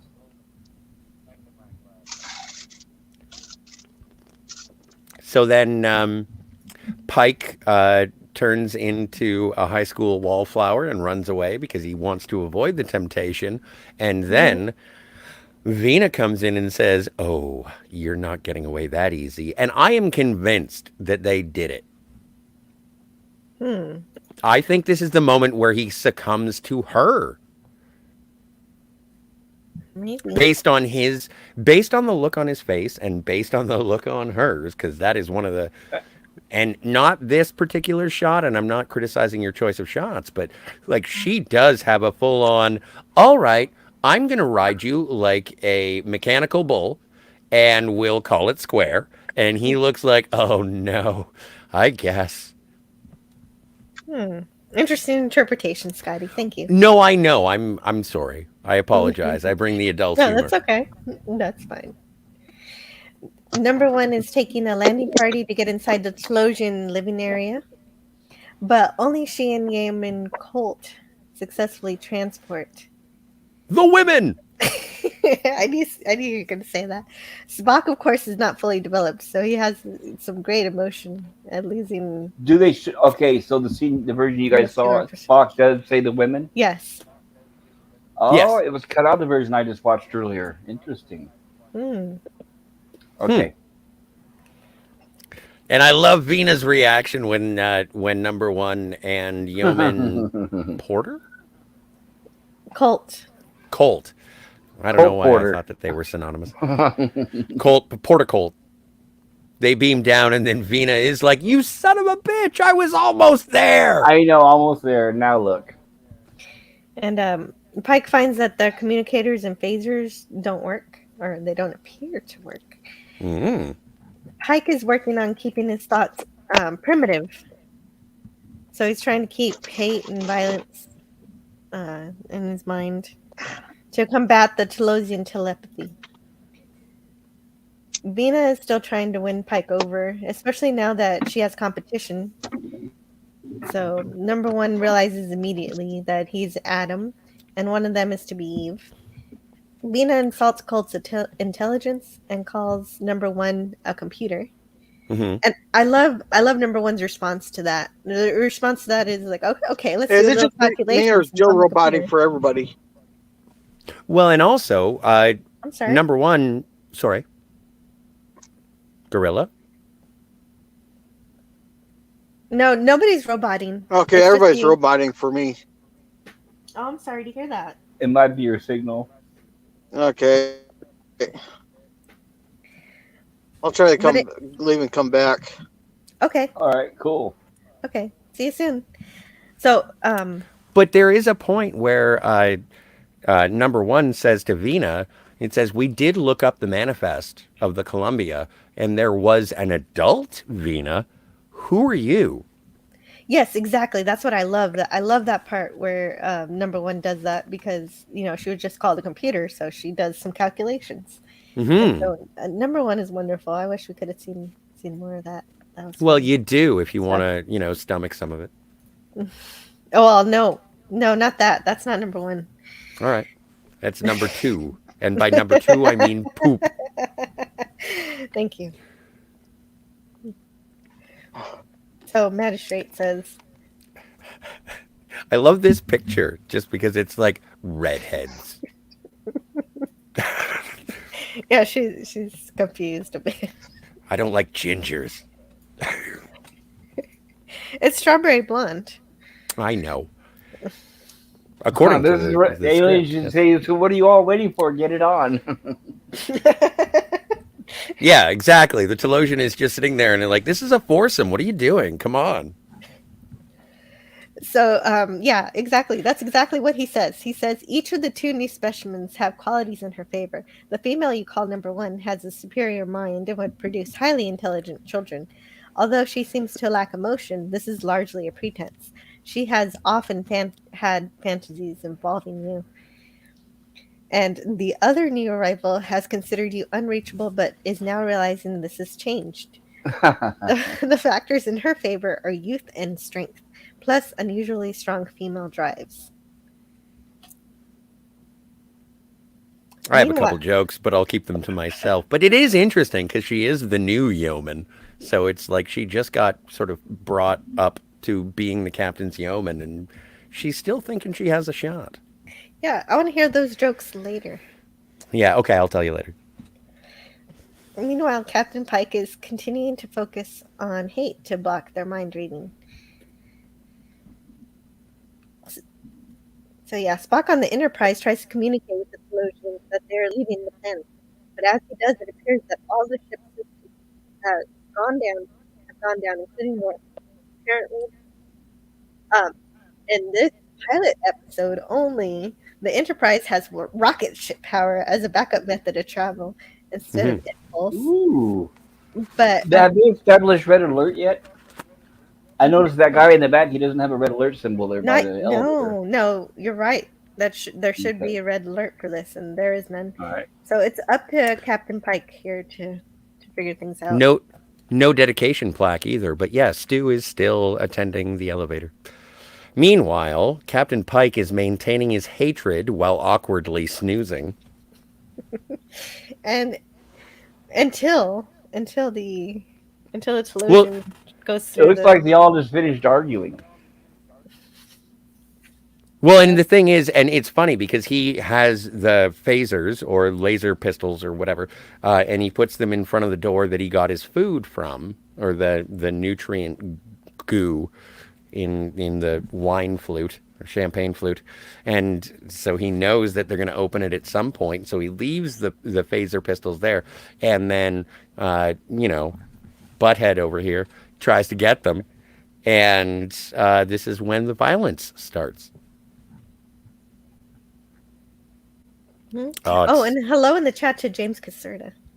Hey, James. Hello, James. And Bruce Lombardo of Dick's Division. And yeah, so the Telosian does try to access the cage, so Pike pulls him out and begins to choke him. Yeah, you need to be smarter than that. I like when Venus says that they don't mean to be evil. Yeah, I do too. That's the definition of a Star Trek antagonist, because Star Trek often has antagonists instead of villains. They often Maybe. Go ahead, Joe. seem bad, but really have different motivations that can be reasoned with. Oh, I'm thinking it's like Munchausen syndrome. Oh, I got the wrong name, don't I? Yes, I Most do. of, I'm sorry. With hostages, when Well, they sympathize with their captors, I can't remember the term. Stockholm syndrome. That's it, Stockholm syndrome. Thank you. And the magistrate tries to pretend to be a beast, but Pike does not buy it.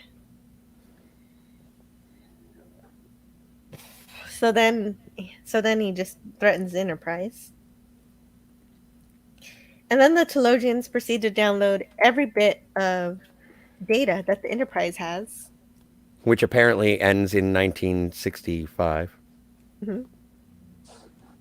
And I don't know if in the remaster if they sort of updated it, but it was kind of weird the things that you get JFK, there's a squirrel, there's a Nixon in there, and it's just like okay. Yeah, there's a squirrel. And no, I don't think that they updated it, because I watched the remastered, because I didn't have the originals available, or I would have watched those. No, I watched the remaster as well, just because I did want to get sort of the best video quality. But I do recommend, as many people have with the old VHS tapes, with like watching it in black and white, the Blu-rays, they do have the original cut of the Cage, and it is like in black and white. Yeah, and I have those, but they're on my Blu-rays, and I have all of my Blu-rays and DVDs scanned into a computer so I can access them easy. But I guess I didn't grab the original. I need to get those too. Oh, you're fine. Anyway, so finally Pike, oh, go ahead. You go ahead. I was going to say Pike puts the Telosian in a sleeper hold.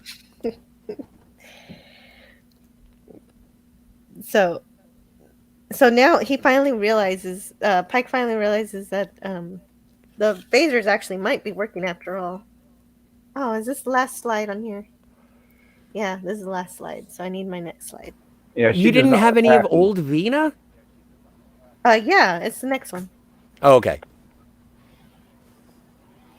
See, I think that's the part where Venus getting mad with him, like, what are you doing? You're messing us up. Yeah, sorry, Pop. No, I was just gonna say, I think she's upset at him now. She's getting to where she is siding with the aliens. It seems like, because she's like wondering, why don't you just go along with it? She's really upset when the other women showed up, I guess. Mm-hmm. And there is something. She calls him a fool more than once in this episode. Yes. Well, as a person who had been subjected to multiple years of servitude, it makes sense that she would, again, with the Munchausen, Baron Munchausen. But I really like, and I appreciate that you got this slide. I really like the idea of Captain Pike firing the phaser into the transparency, not seeing what it did. But I like when it is ultimately revealed that you get to see the burn marks of what it did. Mm-hmm. And it's that happened. That happened, and it burnt away all of whatever the transparency is made of. And this was, again, like this transition, so simple, so basic. And I was like, oh, okay, I get it.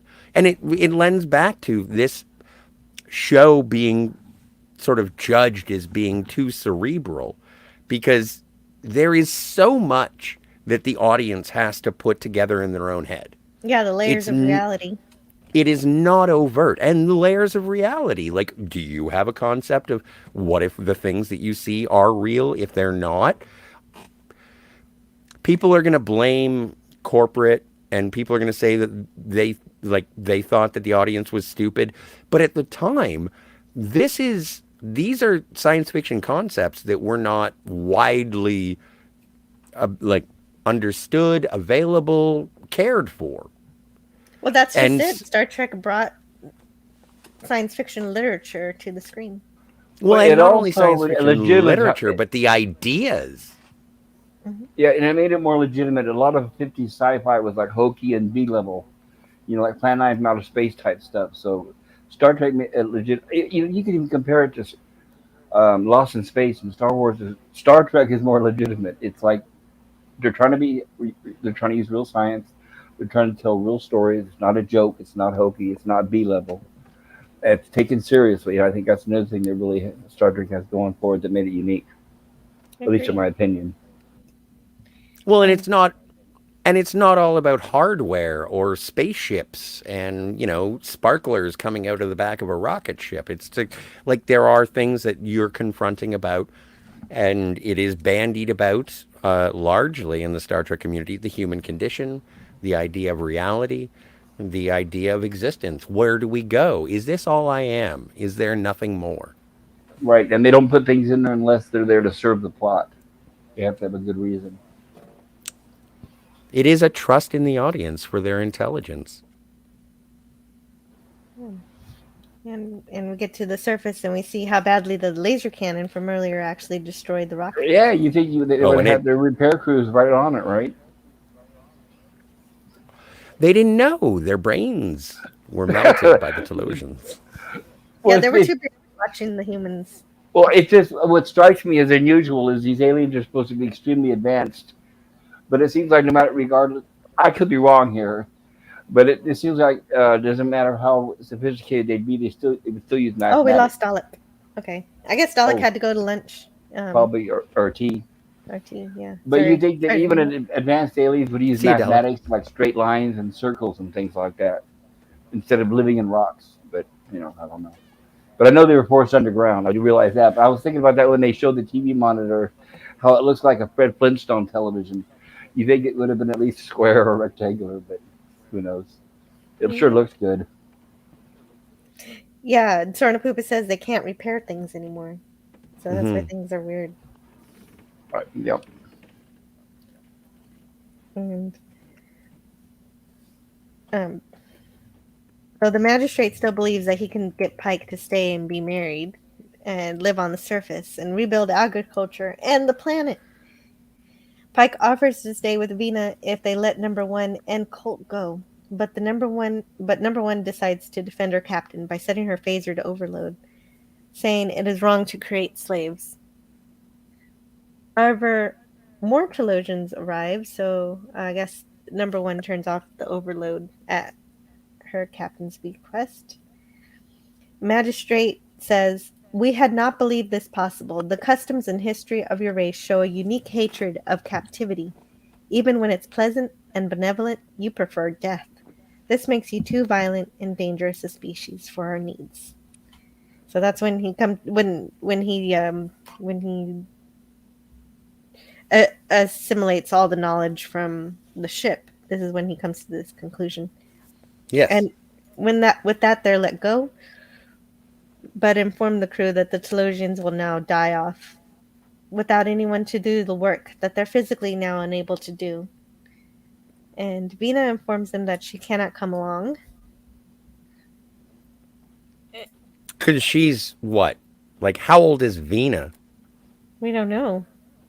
But she was an adult when the Columbia, and that was like 20 years ago, right? Mm-hmm. So at least 40. She's at least 40. Grr. Mm-hmm. And yeah, so the systems on the Enterprise were restored, and number 1 and Yum and Colt are transported back. On the planet, Captain Pike sees... That was actually my favorite transporter effect in the entire episode, is when Colt gets beamed. Colt gets beamed up and then steps off the transporter pad and then turns around to look back to see number 1. And that's the only time that I actually felt that it was real, because the rest of the time, I don't know. They looked like Mego action figures when I was a kid. I was like, oh, they just used dolls. But this was the first time that I was like, oh no, that's actual human teleportation. I thought that was really a cool effect for the time. Obviously, I saw it during the menagerie, and this is when we find out that Vina's true form, which is that of an older woman, put together very poorly by a species who have never seen a human before. Yeah, and I like this look. I like this look of the Telosian uh, looking at Pike being, this is literally, and Vina is the one who explains it and Mm-hmm. says they didn't have any reference as to what a human was. They just knew what parts would fit together, but they didn't know how to actually make me back to the way I was. And this look from the Telosian is like, I am so sorry. Mm-hmm. We tried to keep her alive, and we did, but this is the best we could do. Yeah. And now and that's what all this is. All this is for her. So I think they do. I think that that look on the face is like, we're sorry, Mm-hmm. but all this was for her. They don't say that, but all this is for her. This whole act is for her. She Make her happy. Well, she opts to stay on the planet with her illusion, and she gets a Captain Pike illusion to live with too. Well, and that's one of and yes, the illusion of Captain Pike staying, Mhm. which we'll revisit when we get to the Yes, menagerie. yes, we will. But I do like, and not to, hi guys, we're gonna go and have a beach banquet blingo. But I do like when Pike is beamed back up, and it's like, where's Vina? And Pike says, she decided to stay, and I agreed with her reasons. Yes, he doesn't. He doesn't explain her appearance or anything. He keeps that to himself. Yeah. Also, I'd like to point out the War of the Worlds monitors that come out of the things, out of the consoles The during this goosenecks. episode. Yeah, the goosenecks. That star chart on the wall back there. That'll pop in and out during the TOS. Cool. Yes. And then the yeoman says, "Do Yeah, you still want to bang?" that's the And old clipboard. Captain Pike is like, "That'd be inappropriate. No, I can't." And she's like, "Oh." Basically, she says, "Who would have been Eve?" And then Dr. Boyce puts together that Captain Pike is Adam, and Pike calls him a dirty old man. And they set off for new adventures that will never be. Yes. Wah wah wah wah wah wah wah. Goodbye, Jose.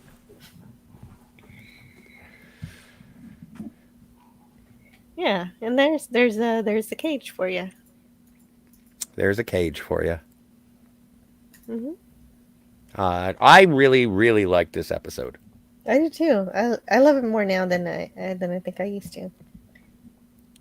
Well, and it's also, again, it's one of those interesting things since we grew up with Star Trek. We've all had our first experiences with it. And now when current productions go back to retcon or reimagine the origins of Star Trek, I get frustrated because they're there already. Hmm. And going back, it's like this is just great sci-fi. It is heady. I know that's why it wasn't picked up in the first place, but it makes you think. There's adventure. There's a tuba during a fight scene with someone who looks like Jaws from Moonraker. It's like there's so much good in here that it's one of my oh this show is one of my fondest memories, and not just this episode, but just this show.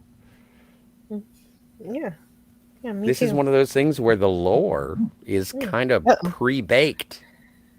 I think my browser's about to crash. Oh no, I guess not. Well, it's only been 2.5 hours. I can't imagine. Uh, yeah, I agree completely. You put that so beautifully and eloquently, Scotty. Thank you. Thank you.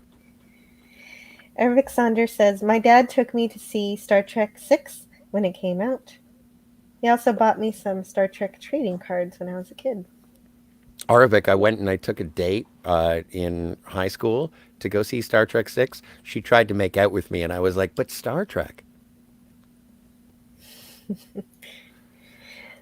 Claude Paris says, "I like big Telosian heads, and I cannot lie." I like big Telosian heads. I can't lie. You Oh, other brothers. Yeah. It's a Commander Mix-a-Lot song. too bad Grill isn't here. He would have liked that. Lady Turrell says, "Hi, Snortopoopas." Oh. And Snortopoopas continues, and Lockwood was the star of the Lieutenant, Roddenberry's precursor to Trek. I need to watch the Lieutenant sometime. He continues, and California has solved its water issues. The future is a happy place. It has. I don't Well, know. on the Mojave, yes. Oh, yes, in the Mojave Desert. There you go. And continues, admittedly, this pilot wouldn't have worked with Kirk. He and Vina would have been doing the snoo before the Telosians even showed up. Snortopoopas. I have to disagree. I think that is a common misnomer about the characterization of Kirk. He is a ladies' man. He is charming, but I don't think that he is the galactic whore that a lot of people portray him as. I think what he did was because that was the trope back in the '60s. I mean, every show on the air, man, from Uncle, Mission Impossible, like I said earlier, there's always a kissy, kissy, smooch, smooch. So that was also, part of the time. Yeah, well, sex sells. Indeed. Well, yeah, they're gonna do whatever they're gonna do whatever gets people to tune in. And so does Green Vina. She's a girl with some green skin. And Phantom Outsider says that's because of the dialogue as well, and there was no belly buttons at that time. Well, again, yeah, it's titillation as opposed to exploitation. Snortopoopa says the dance music was perfect for the scene. Very Arabian Nights. Yeah. Oh, and again, the music is just amazing in this. To the tune of Goldfinger. She was like a green Amazon. Oh, like She-Hulk? Nah, no, wrong podcast. When does that come out for you? I don't even know. Like day after tomorrow, I think. Oh. Mm-hmm. Can't wait to listen to your reviews about it because I'm never going to watch it.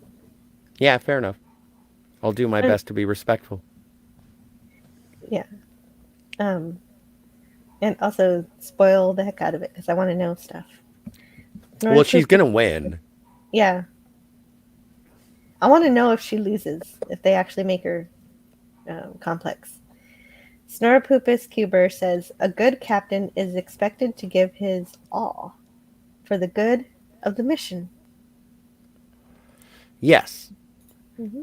But the incredible level of restraint that Pike shows in this, he is constantly, and I think that, commonly referred to around these parts as the filth. That's my biggest reservation about the filth is that nobody is doing their job. They're all, it's almost like if the gang from Friends were hanging out at Central Perk trying to figure out like temporal anomalies. And it's like, I don't know, Phoebes, what do you want to do? And it's like, no. Yeah, I agree completely. Well said. So. The Phantom Outsider said, didn't think it was emotional, but factual. And also, it was a surprise. Snortopoopas said, oh, well, sacrifices have to be made. Oh. Cult. Buck the percentage. Phantom Outsider, on tells of performance issues are a thing. Yeah, but if you're controlled by the Telosians, I'm sure that's better than Viagra. And Phantom Outsider continues, the silly Telosians, you need 35 couples of humans to have a healthy society. At the very least, I was thinking 1,000. Wow, Phantom Outsider, you are a better societal planner than I am. I was thinking 20, but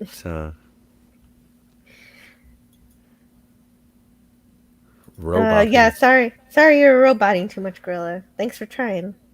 Well, and it was good to see you, Gorilla. Thank you.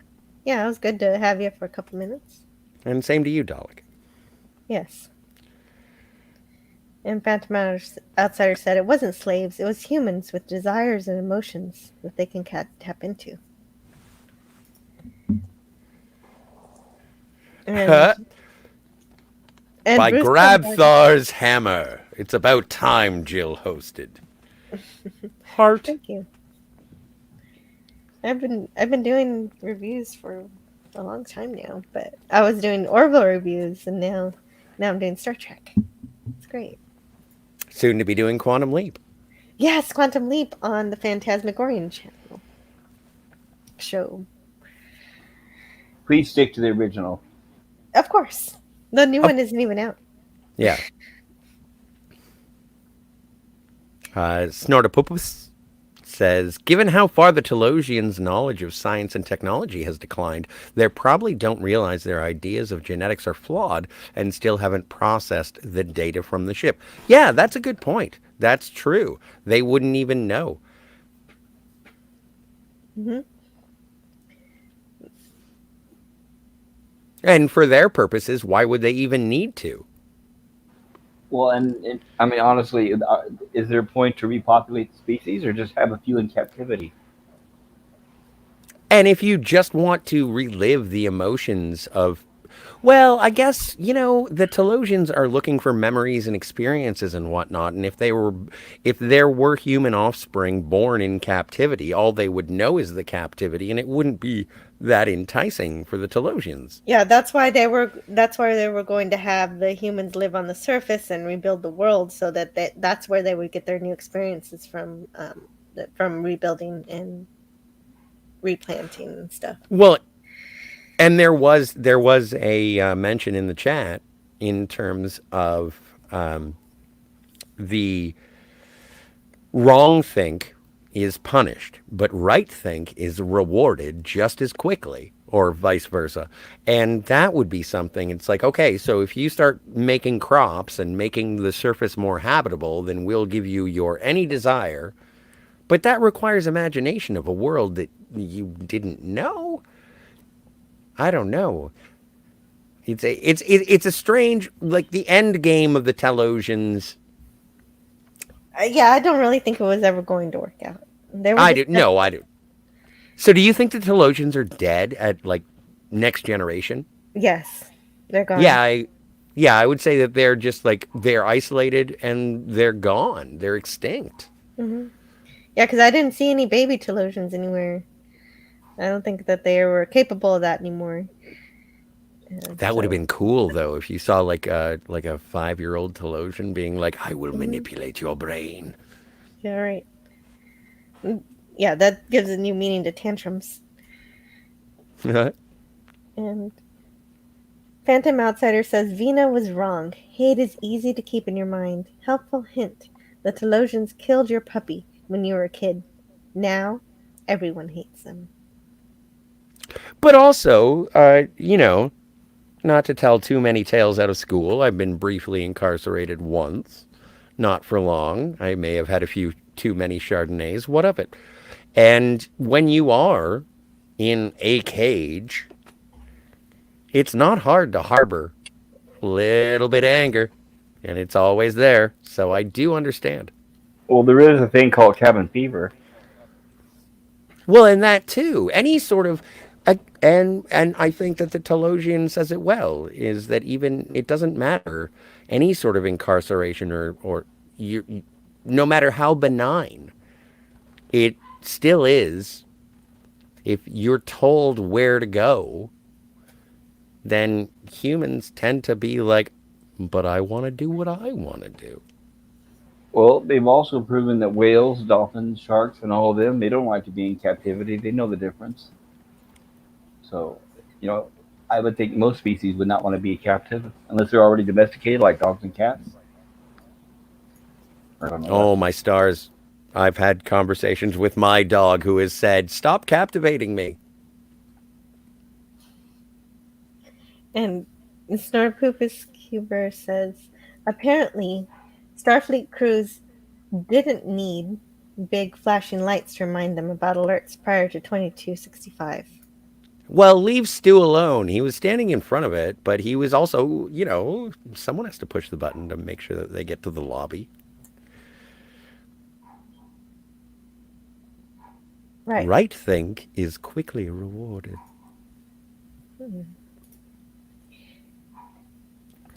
And somebody read that while I look up stuff. Pop? Okay, I'll do it. Gorilla says, one thing I want... Oh, no, go ahead, Pop. Go ahead, Pop. Sorry about that. Gorilla's Random Thoughts in the chat says, one thing I wanted to mention was they rebooted the warp speed thing later in the series, then made it established canon.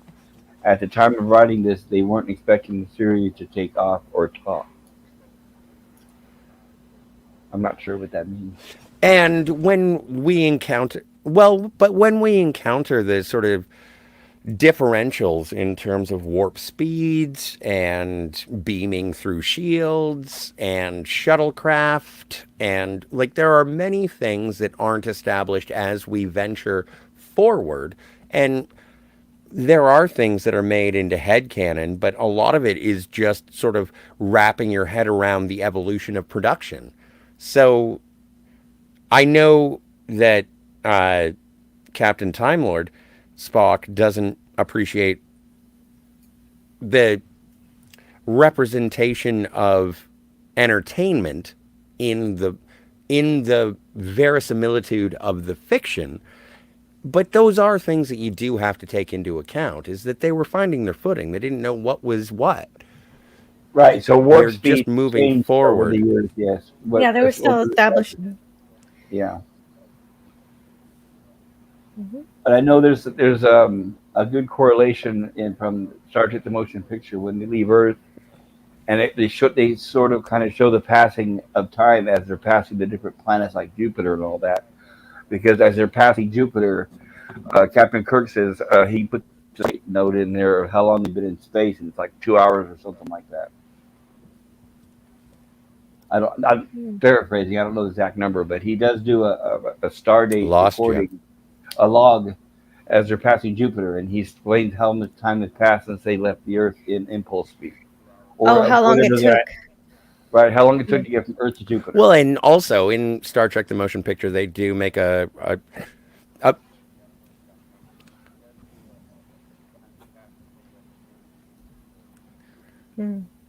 Well, and you can't, like, in terms of the...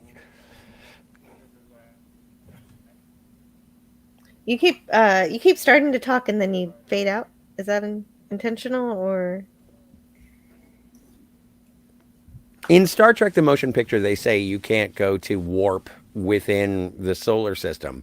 But in Star Trek 4, they go to warp in Earth's atmosphere.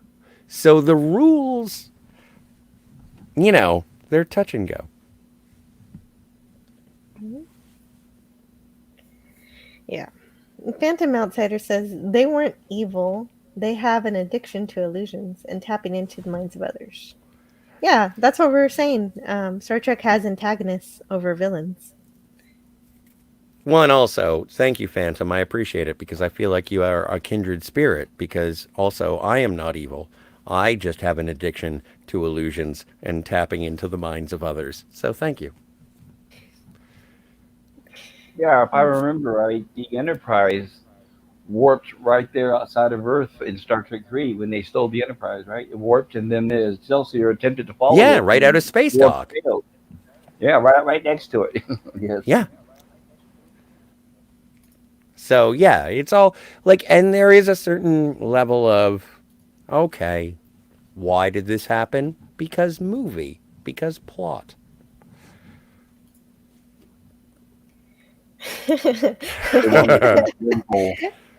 Phantom Outsider says that squirrel is a disguised Sabu, the main advisor to Doomcock, who will rise to power in 2026. Perhaps I've said too much already. You have. Yeah, no, that it's not true, but now I'm going to think about Sabu anytime I see that squirrel in that episode. Gorilla says, also regarding number 1, if Gene had his way, she would have been a female with 4 breasts, but the studio shut that idea down. Is this true? Does anybody know this to be true? I thought that the 4 breast thing was more for Deanna Troy, Okay. but you need look no farther than the Deltons and Lieutenant Ilea to understand. Well, just look up Gene Roddenberry and his sexual proclivities, and you'll find out the man knew how to party. Yeah, he Well, did. Lucille Nichols even said that he was pretty much driving back and forth between her house and Major Barrett. Mm-hmm. And I don't want to say anything ill. Over there to meet her, you wanted a threesome. Mm-hmm. Well, all of these people are dead. Yes. Unfortunately, I don't want to say anything ill about the passed away, but yeah, absolutely. Gene Roddenberry, I think, had relations with Nichelle Nichols. Well, he definitely did. Yeah. It was Created consensual. Star Trek. Well, of course, yes. Well, I've heard some people say not that of course, it yes, wasn't, but it was, according to her at least. I don't think that she would have maintained.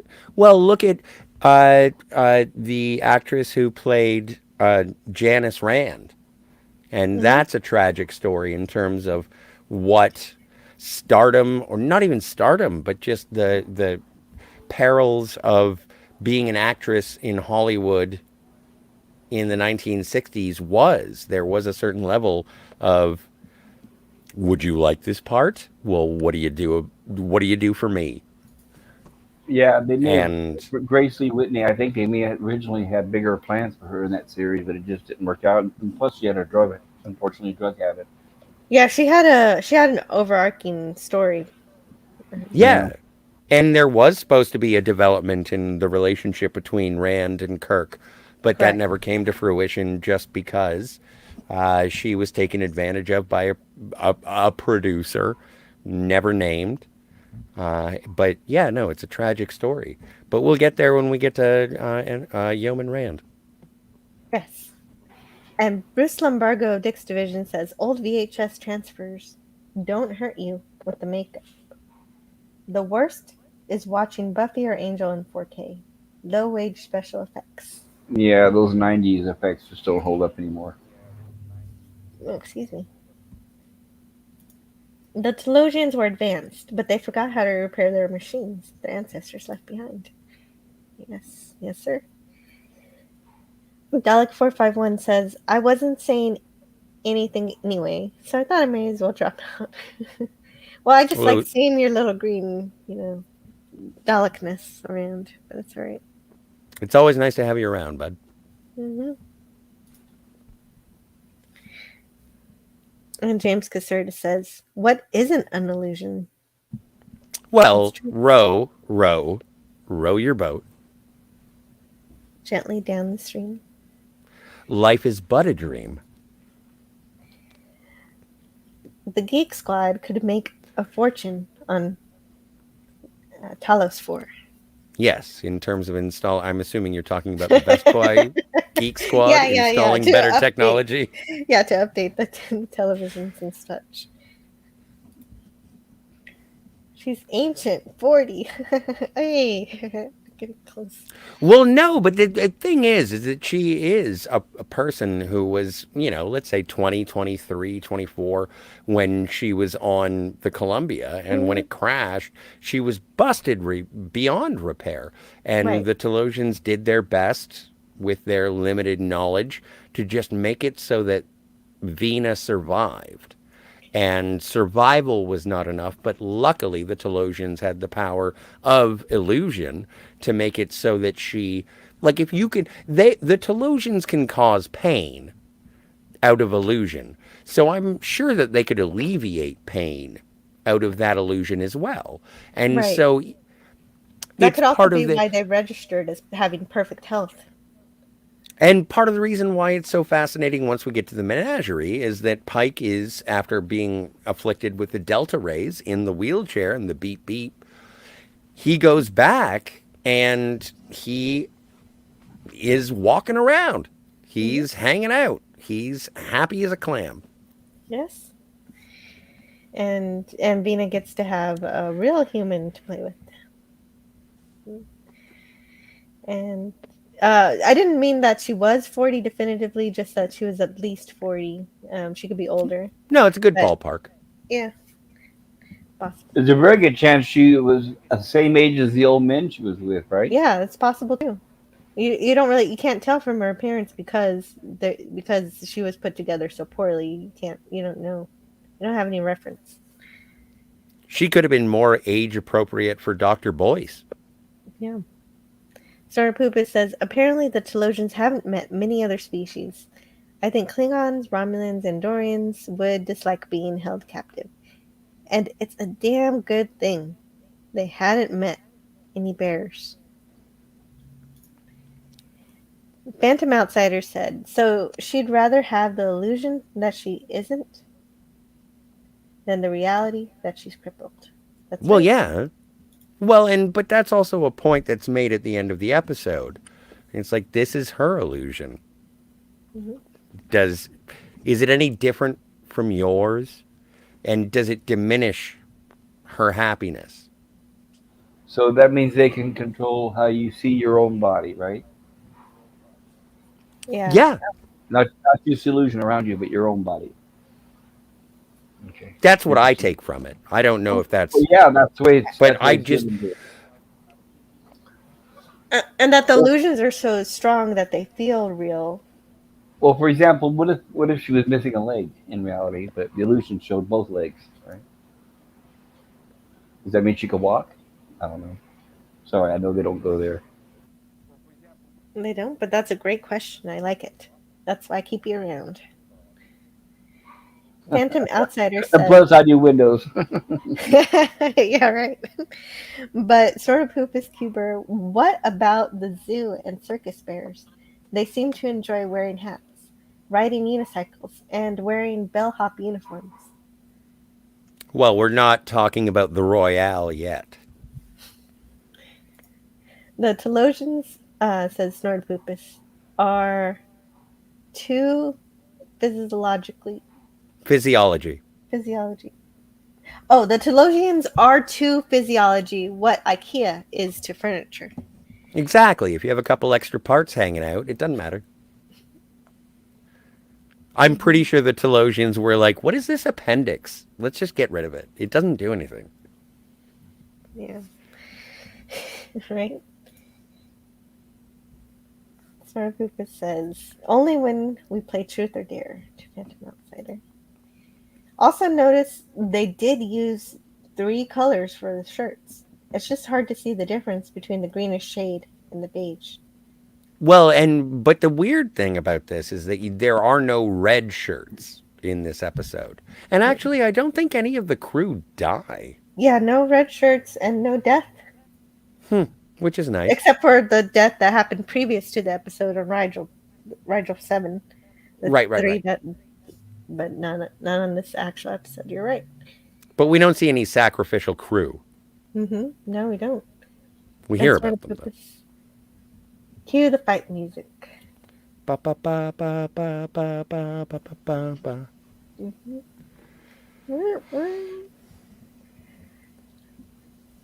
I think that's a reference to STD. And at no point did one point their weapon at themselves. Oh, right. Yeah, that is a reference to STD. Gorilla's Random Thought says, I do like big Telosians heads. I'd be in heaven if I had a girl with a booty like that. Just being honest.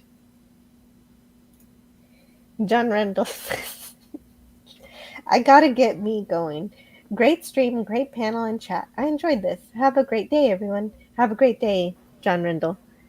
You as well. Take care, John. Yeah, and Phantom Outsider says, oh, go ahead. No, I was just going to say thanks for hanging out. Yeah, thanks for hanging out. I'm having fun. Kirk always has feelings for the lady. Then there was Snoo Snoo. If he didn't have feelings for them, no Snoo Snoo. I put cat's paw. Kirk didn't like Sylvia. Not even a little bit, says Phantom Outsider. No, I know. We'll get there. And Phantom Outsider continues in Strange New Worlds? Thank you. I can't say it. Orders are apparently just suggestions that are up for debate. Well, yeah, in that show, that's true. According to geneticists, 35 couples is bare minimum. Well, I've never tried to start a colony, but thank you. Phantom Outsider says, no, I think the Telosians are still around. Remember, they had access to all Enterprise data, including genetic engineering. Yeah, but they couldn't even fix their own lawnmowers. I don't think that they could genetically engineer other Telosians. Yeah, that's what they would have to do is cloning. I guess that could work for a few hundred years. And then Commander Riker would show up with Dr. Pulaski and phaser the shit out of it. Telosian says, Starpoopus, we don't zucchini you, and you planted zucchini. That is wrong, think. Sizzle. Stephen Ransom says, is Dark City a prequel to this episode, The Cage? Yes, Stephen, But you are similar. absolutely correct. Very similar. Phantom Outsider says, Telosians, eat your nourishment. Humans, Ooh, Mom. you are not my dad. You're not my real mom. then Jill, have you ever seen Dark City? No, I have not seen Dark City. Just tell me about checking. Dark Moving City? on. Just moving on. Fantastic Yeah. movie. Okay. Yeah. You're welcome. Thank you, Jill. And then I put Jill in, Jill in the chat says, sub to Pop Culture Curator. And the link is available. yeah, right. We just started our animated series reviews. We just had one yesterday, and it was a lot of fun. It was a nice, quick 1-hour episode about the animated series. Not like this epic. Not this. Yeah, not like this 3.5 hour wonderful nonsense that I just adore. But it's every really second good. of. It's really good. I know. I love it.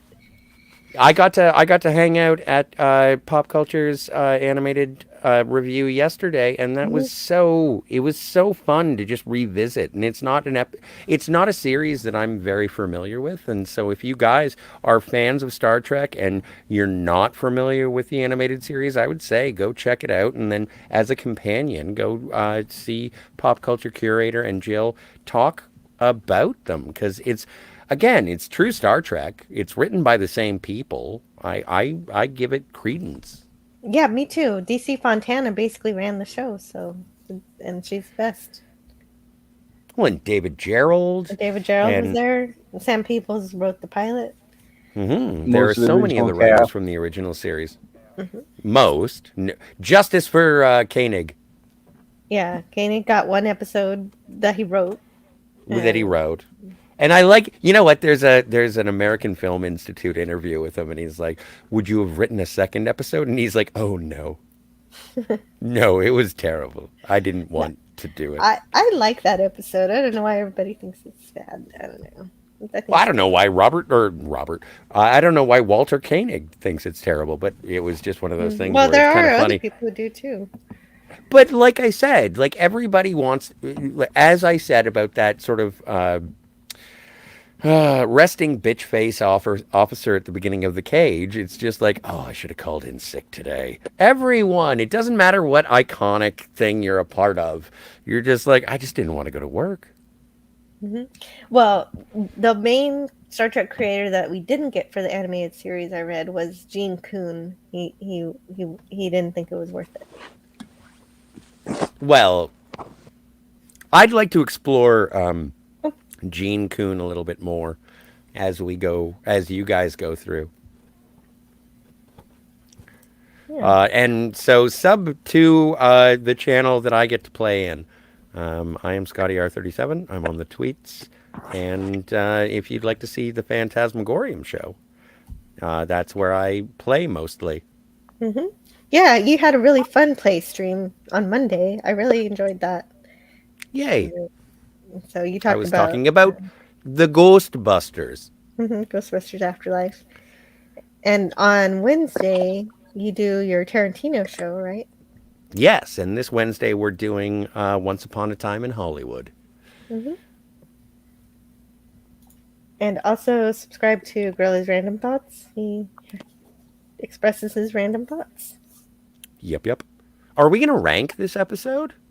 Oh, do you want to? I never put a poll for that or anything.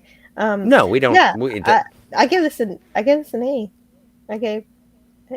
Yeah. Oh, yeah. Okay. So yeah, I give it an A as well. I mean, it's easy A. See, quick. Mm-hmm. And Bruce Lombardo of Dick's Division has a channel. He does gaming stuff and movie stuff. Jill, is your Stream Element spot working? Is my what? Stream Element spot? Or I'm not using the this bot. I'm post? copy and pasting. If there's anybody I need to post Okay. a link for. So Captain Time Lord Spock, you got a channel. You talk about movie theories and Apparently plot so. holes. That's correct. Yes. Yes. That's what I heard. Mhm. He Sounds good. I'll speaks. check it out. Yeah, check it out sometime. All right. Thanks. And Sora Poopus Keeper says they didn't have millions of nerds writing them with questions about warp drive, phasers, Klingon sexual habits, or whether or not the ship has bathrooms. Yet. Also subscribe to the Nerdporial Lifeform, who was doing Orville reviews, and he does other Star Trek content and Better Call Saul content and stuff like that, and gaming too. He just did a part 1 of his retrospective on Zelda, the Ocarina of Time, which was That came out? yeah, the first Nice. part. It's going to have 3 parts to it, and I'm going to watch it. I love that game when I was a kid. I played it a lot, and so that'll be fun to watch. Yeah. And Sort of Poopa says the rules are whatever the writers want them to be for that episode. 1 week, the Enterprise is nearly invincible, and the next week, it can be threatened by a Boy Scout with a slingshot. We're not at Charlie X yet. Well, and Charlie X is hardly a Boy Scout with a slingshot. No, I know he's not a Boy Scout. He was a Tasmanian devil with a machine gun. Yeah, okay, fair enough. You're right. Phantom Outsider says Troy was supposed to have 3 breasts. Okay. Okay. All right. Sure. Maybe. Well, no, but that is a thing, and that's Yeah. I don't know. It's weird. Like it's weird when you develop those kinds of things because I always thought that the human form in part of its beauty is that it's symmetry. And so when you put like odd numbered things, like can you imagine a Klingon with 2 penises? It's just ridiculous. It's ridiculous. No, but I don't bring that up just to be vulgar. Mm-hmm. It is something established in Discovery. I know. All right, moving on. But in actual Star Trek, backup organs are described, so I don't know. Well, but what? I don't know. I don't want to get into it right now. Yeah. And yeah. It's fine. Does that mean that lady Klingons have 2? I don't know. All right. Probably not. Maybe. Gorilla's Random Thoughts said that he said in an interview. So some things I'll need some. We're gonna need some research. citations. Yeah, right. So I trust you guys, but I like to see the citations. I'm just weird. This is a situation where we are following sort of rules of the internet where factoids don't matter, but facts do.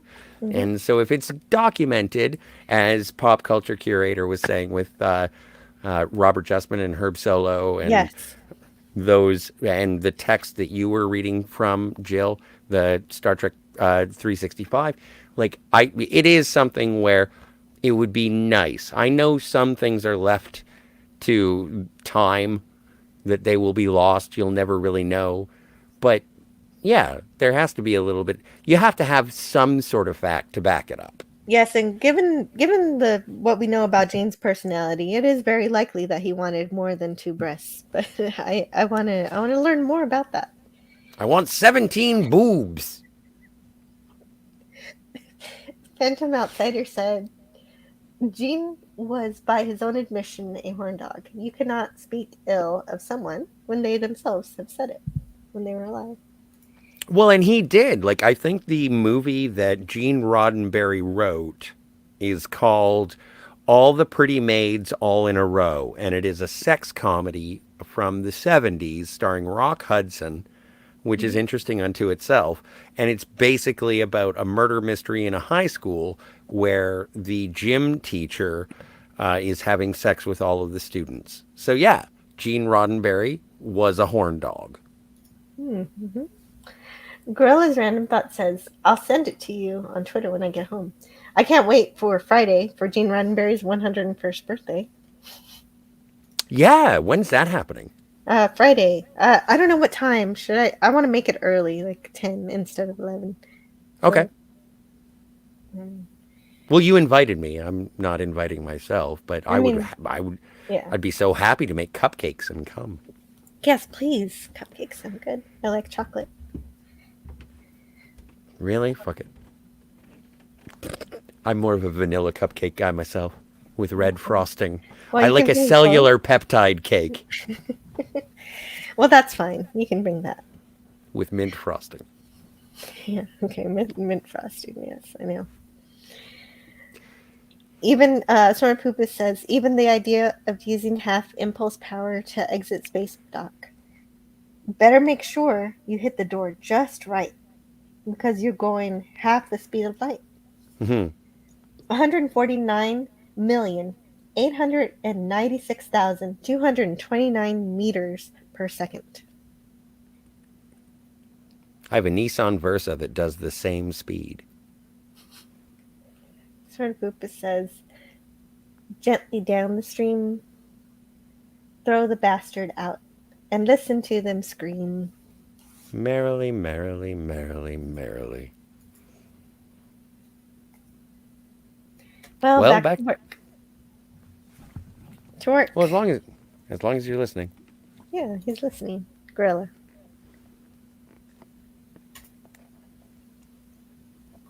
Dirty old woman.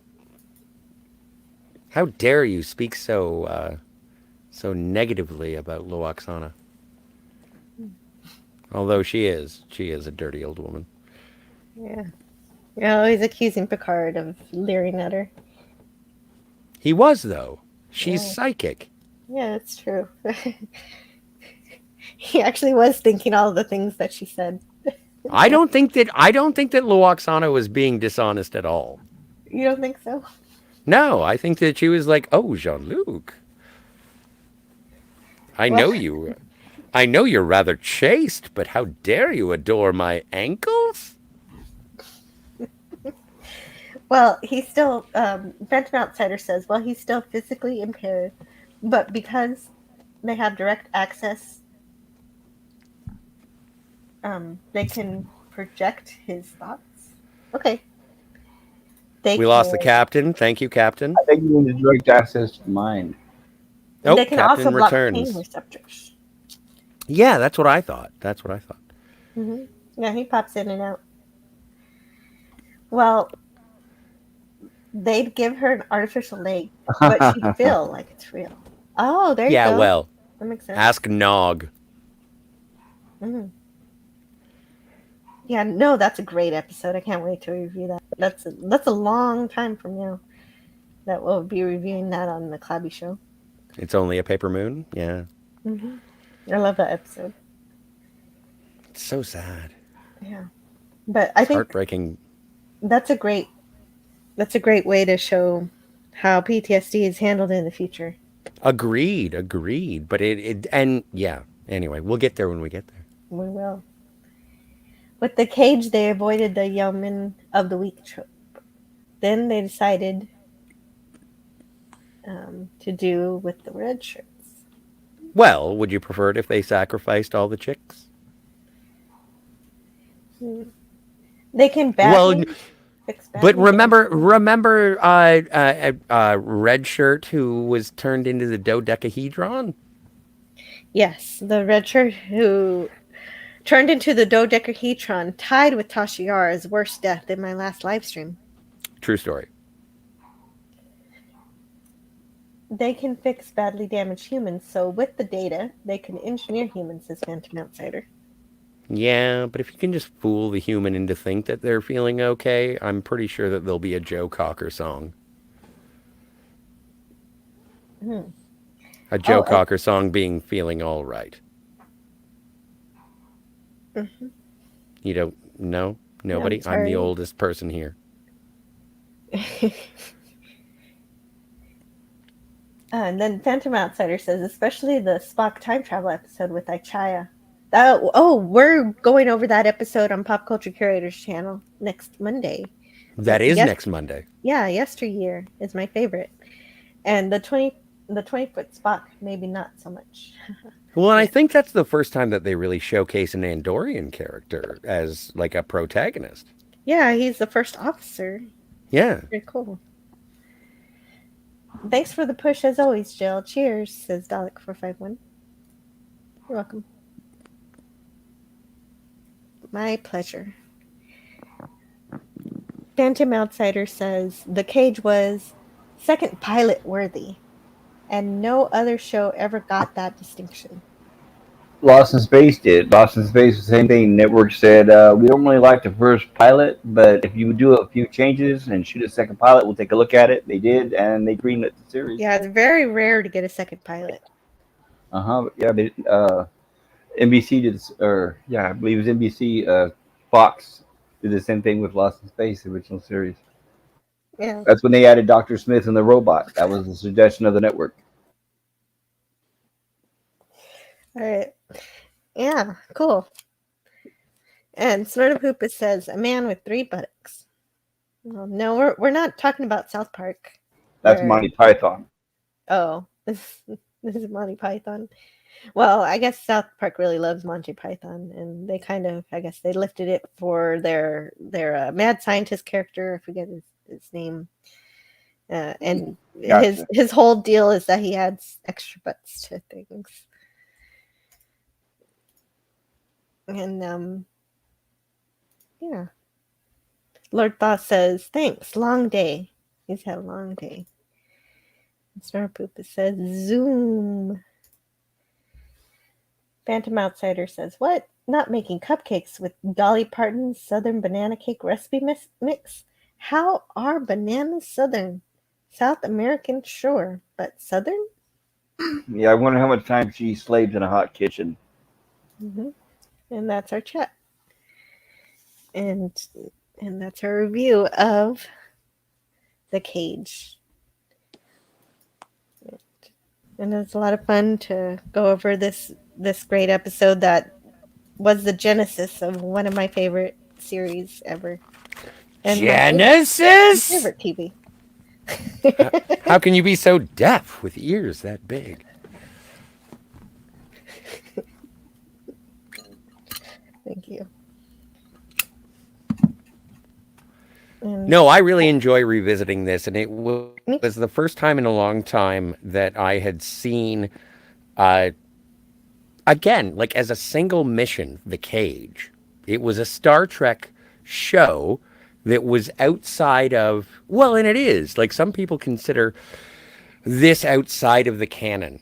This is not a lot of I think so. Because the Enterprise didn't have rockets. Well, the Enterprise didn't have rockets, but also I know that I think, like, I'm aware of Robert Meyer Burnett. Jill, I know you are. Captain, you are. I'm not sure about Pop Cult. But, like, I know who he is. He says, Rob says that this is sort of outside the beaten trail. This isn't something that you should watch first. This isn't the pilot because things hadn't been established yet. He's much more into the broadcast release as opposed to the production release. Yeah, but if I review all of Star Trek, I'm probably not going to come back and watch The Cage. So that's why I do it first.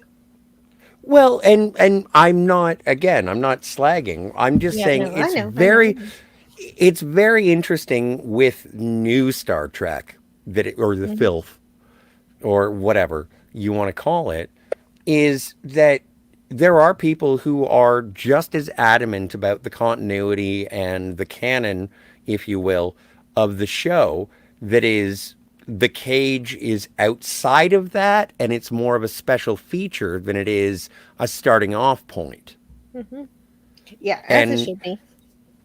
and so, but I do, part of the reason why I like this episode so much is because it existing gives sort of a pre-established history. And you don't really get the sense of that until you get to the menagerie, and you're like, what? What is going on? Who is this Captain Pike person? Spock served with him? Who is number one? She looks a lot like Dr. or Nurse Chapel. That's true. And, I saw the menagerie before I ever saw the cage. oh, yeah. No, I didn't. Well, again, the cage didn't come out until 88, 89. Yeah, So, but I had it all available at first, and I didn't watch it. I didn't watch the cage until later. well, and it wasn't until I got the Blu-ray set that I actually sat down and watched the full episode on its own, because I was like, I'd seen it all. I'd seen it all in the menagerie. But when I Yeah. watch it again, it is so nice to see that sort of formula, the character interaction, the tone of the Enterprise created. I think that it's kind of, I don't know, the Silmarillion of Star Trek. It is Well, I thought one the of those. Silmarillion was Gene's Bible, the writer's guide. I'm sure we can talk about supplementary material until the cows come home, my Well, lady. I will actually be reading the entirety of the Star Trek Bible over time. I need to make a video about the next 6 pages or so of the thing. I have one video out of the first 6 pages of the Star Trek Writer's Guide. But I'll sure, have yeah, to check those out. this episode did lay down the foundations for the idea of Star Trek, and it's very important for that reason. Well, and also, let's not forget, like, you can throw away your humanity, you can throw away your empathy, the look to the future, your admiration of the technology, but I think we can all agree on one thing. Jeffrey Hunter, smoking hot. He's a fox. He is a fox. And with that, I want to thank everyone for joining me today. I thank you, Pop Culture Curator, for showing up for these reviews and My providing your pleasure. expertise. Thank you for having me. And you too, Scotty. I had a great time. Thank you, Scotty. Thank you, Jill. And- Thank you. I appreciate it. It was and great. thank It was you. fun. And thank you to Captain Time Lord Spock for hanging out here. Thank you very much. It is always a pleasure to talk Star Trek with people who like talking Star Trek, and especially you, Jill. Oh, thank you. And we have 79 more episodes to go, right? Yeah. Okay, so I know I already plugged your channel, but let's do it again before we go. Before I show the trailer for the next episode. Gotcha. I'm Pop Culture Curator. I do streams on Monday. Jill and I are covering Star Trek, the animated series. If you've seen it or not, I highly recommend you join us. The last stream was about an hour. We did the first episode. There are a total of 22, so we have 21 to go. So if you can join me on Mondays for that, I would highly appreciate it. Thank you, Yeah, Jill. me too. I'm Scotty R37, and I am a part of the team that makes the Phantasmagorium show. And every Wednesday, we are currently doing a Quentin Tarantino retrospective. And if you like James Bond, we've covered every single James Bond movie, even the ones that aren't in regular rotation. Well, actually, I don't know anything about James Bond, so I look forward to using your review show as a guide. Oh, don't lie. You're going to use my James Bond streams as ASMRs, and you're going to fall That asleep. too. Yeah. I do yell. Sometimes I get drunk. That sounds fun too. So, Captain, do you want to talk about your channel? Nah, it's all good, but thanks. Okay. Well, I would. Captain Time Lord Spock has been putting out content for Well, nearly 2 years now, and he has incredible views on science fiction and the specificity of the mechanics of time travel, replicants, the nature of reality, and whether or not it's just a movie is a relevant argument. And in his opinion, well, let's just say it'll shock you. Very well done. Thank you, Scotty. Cheers, bud. Phantom Outsider says, actually, when she was growing up, quite a lot of her family was poor. Ooh. Are you Plobnista. Are you talking about? Who are you even talking about? I have no idea. Actually, when she was growing up, quite a lot. She was probably Grace Lee Whitney. I don't know. Okay. I don't know. I was just a flippant guess. Phantom Outsider says, Don West always seems like if the Robinsons weren't looking, he'd have spaced. Oh, don't make Dr. Smith into Kevin Spacey. Yeah, there is more than once where he had the opportunity and the means and the motive. And the operandi. Snurtapoopa says, the beauty or horror, in some cases, of some fan fiction is that they sometimes like to take casting coincidences and explain them. For example, Number One and Christine Chappell being sisters. That's cool. I've never heard that one. No, me neither. Neither have I. Phantom Outsider says, remember Jeffrey Hunter could die for humanity's sins, but wasn't adept at seducing green women. He was at a moment of like a moral crossroads, if you will. So I understand his temptation. Yeah. Phantom Outsider says, greatest story ever told.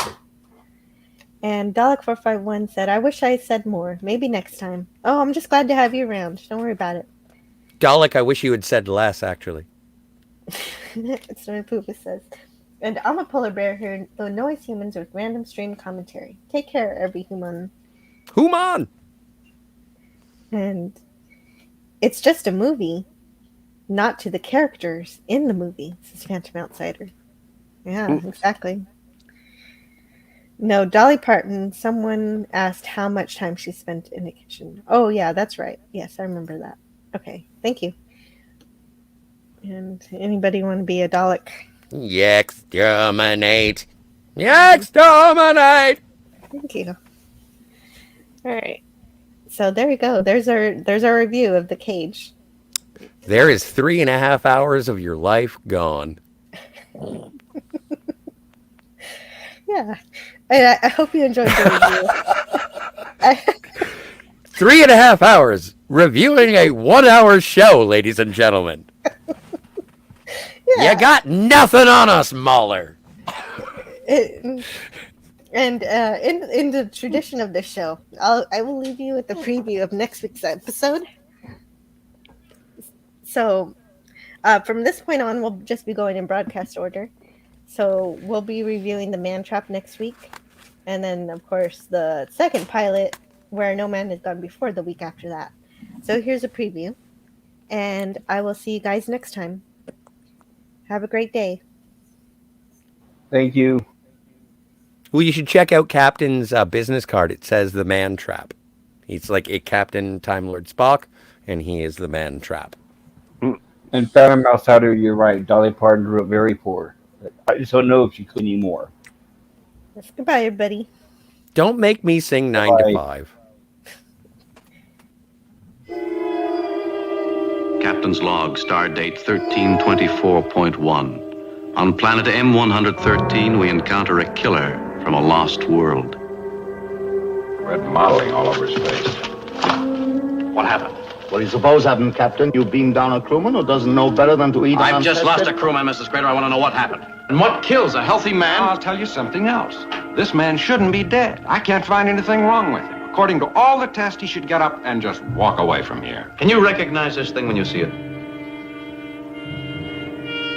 Professor, I'll forego charges up to this point. But this creature's aboard my ship, and I'll have it, or I'll have your skin, or both. Now, where is it?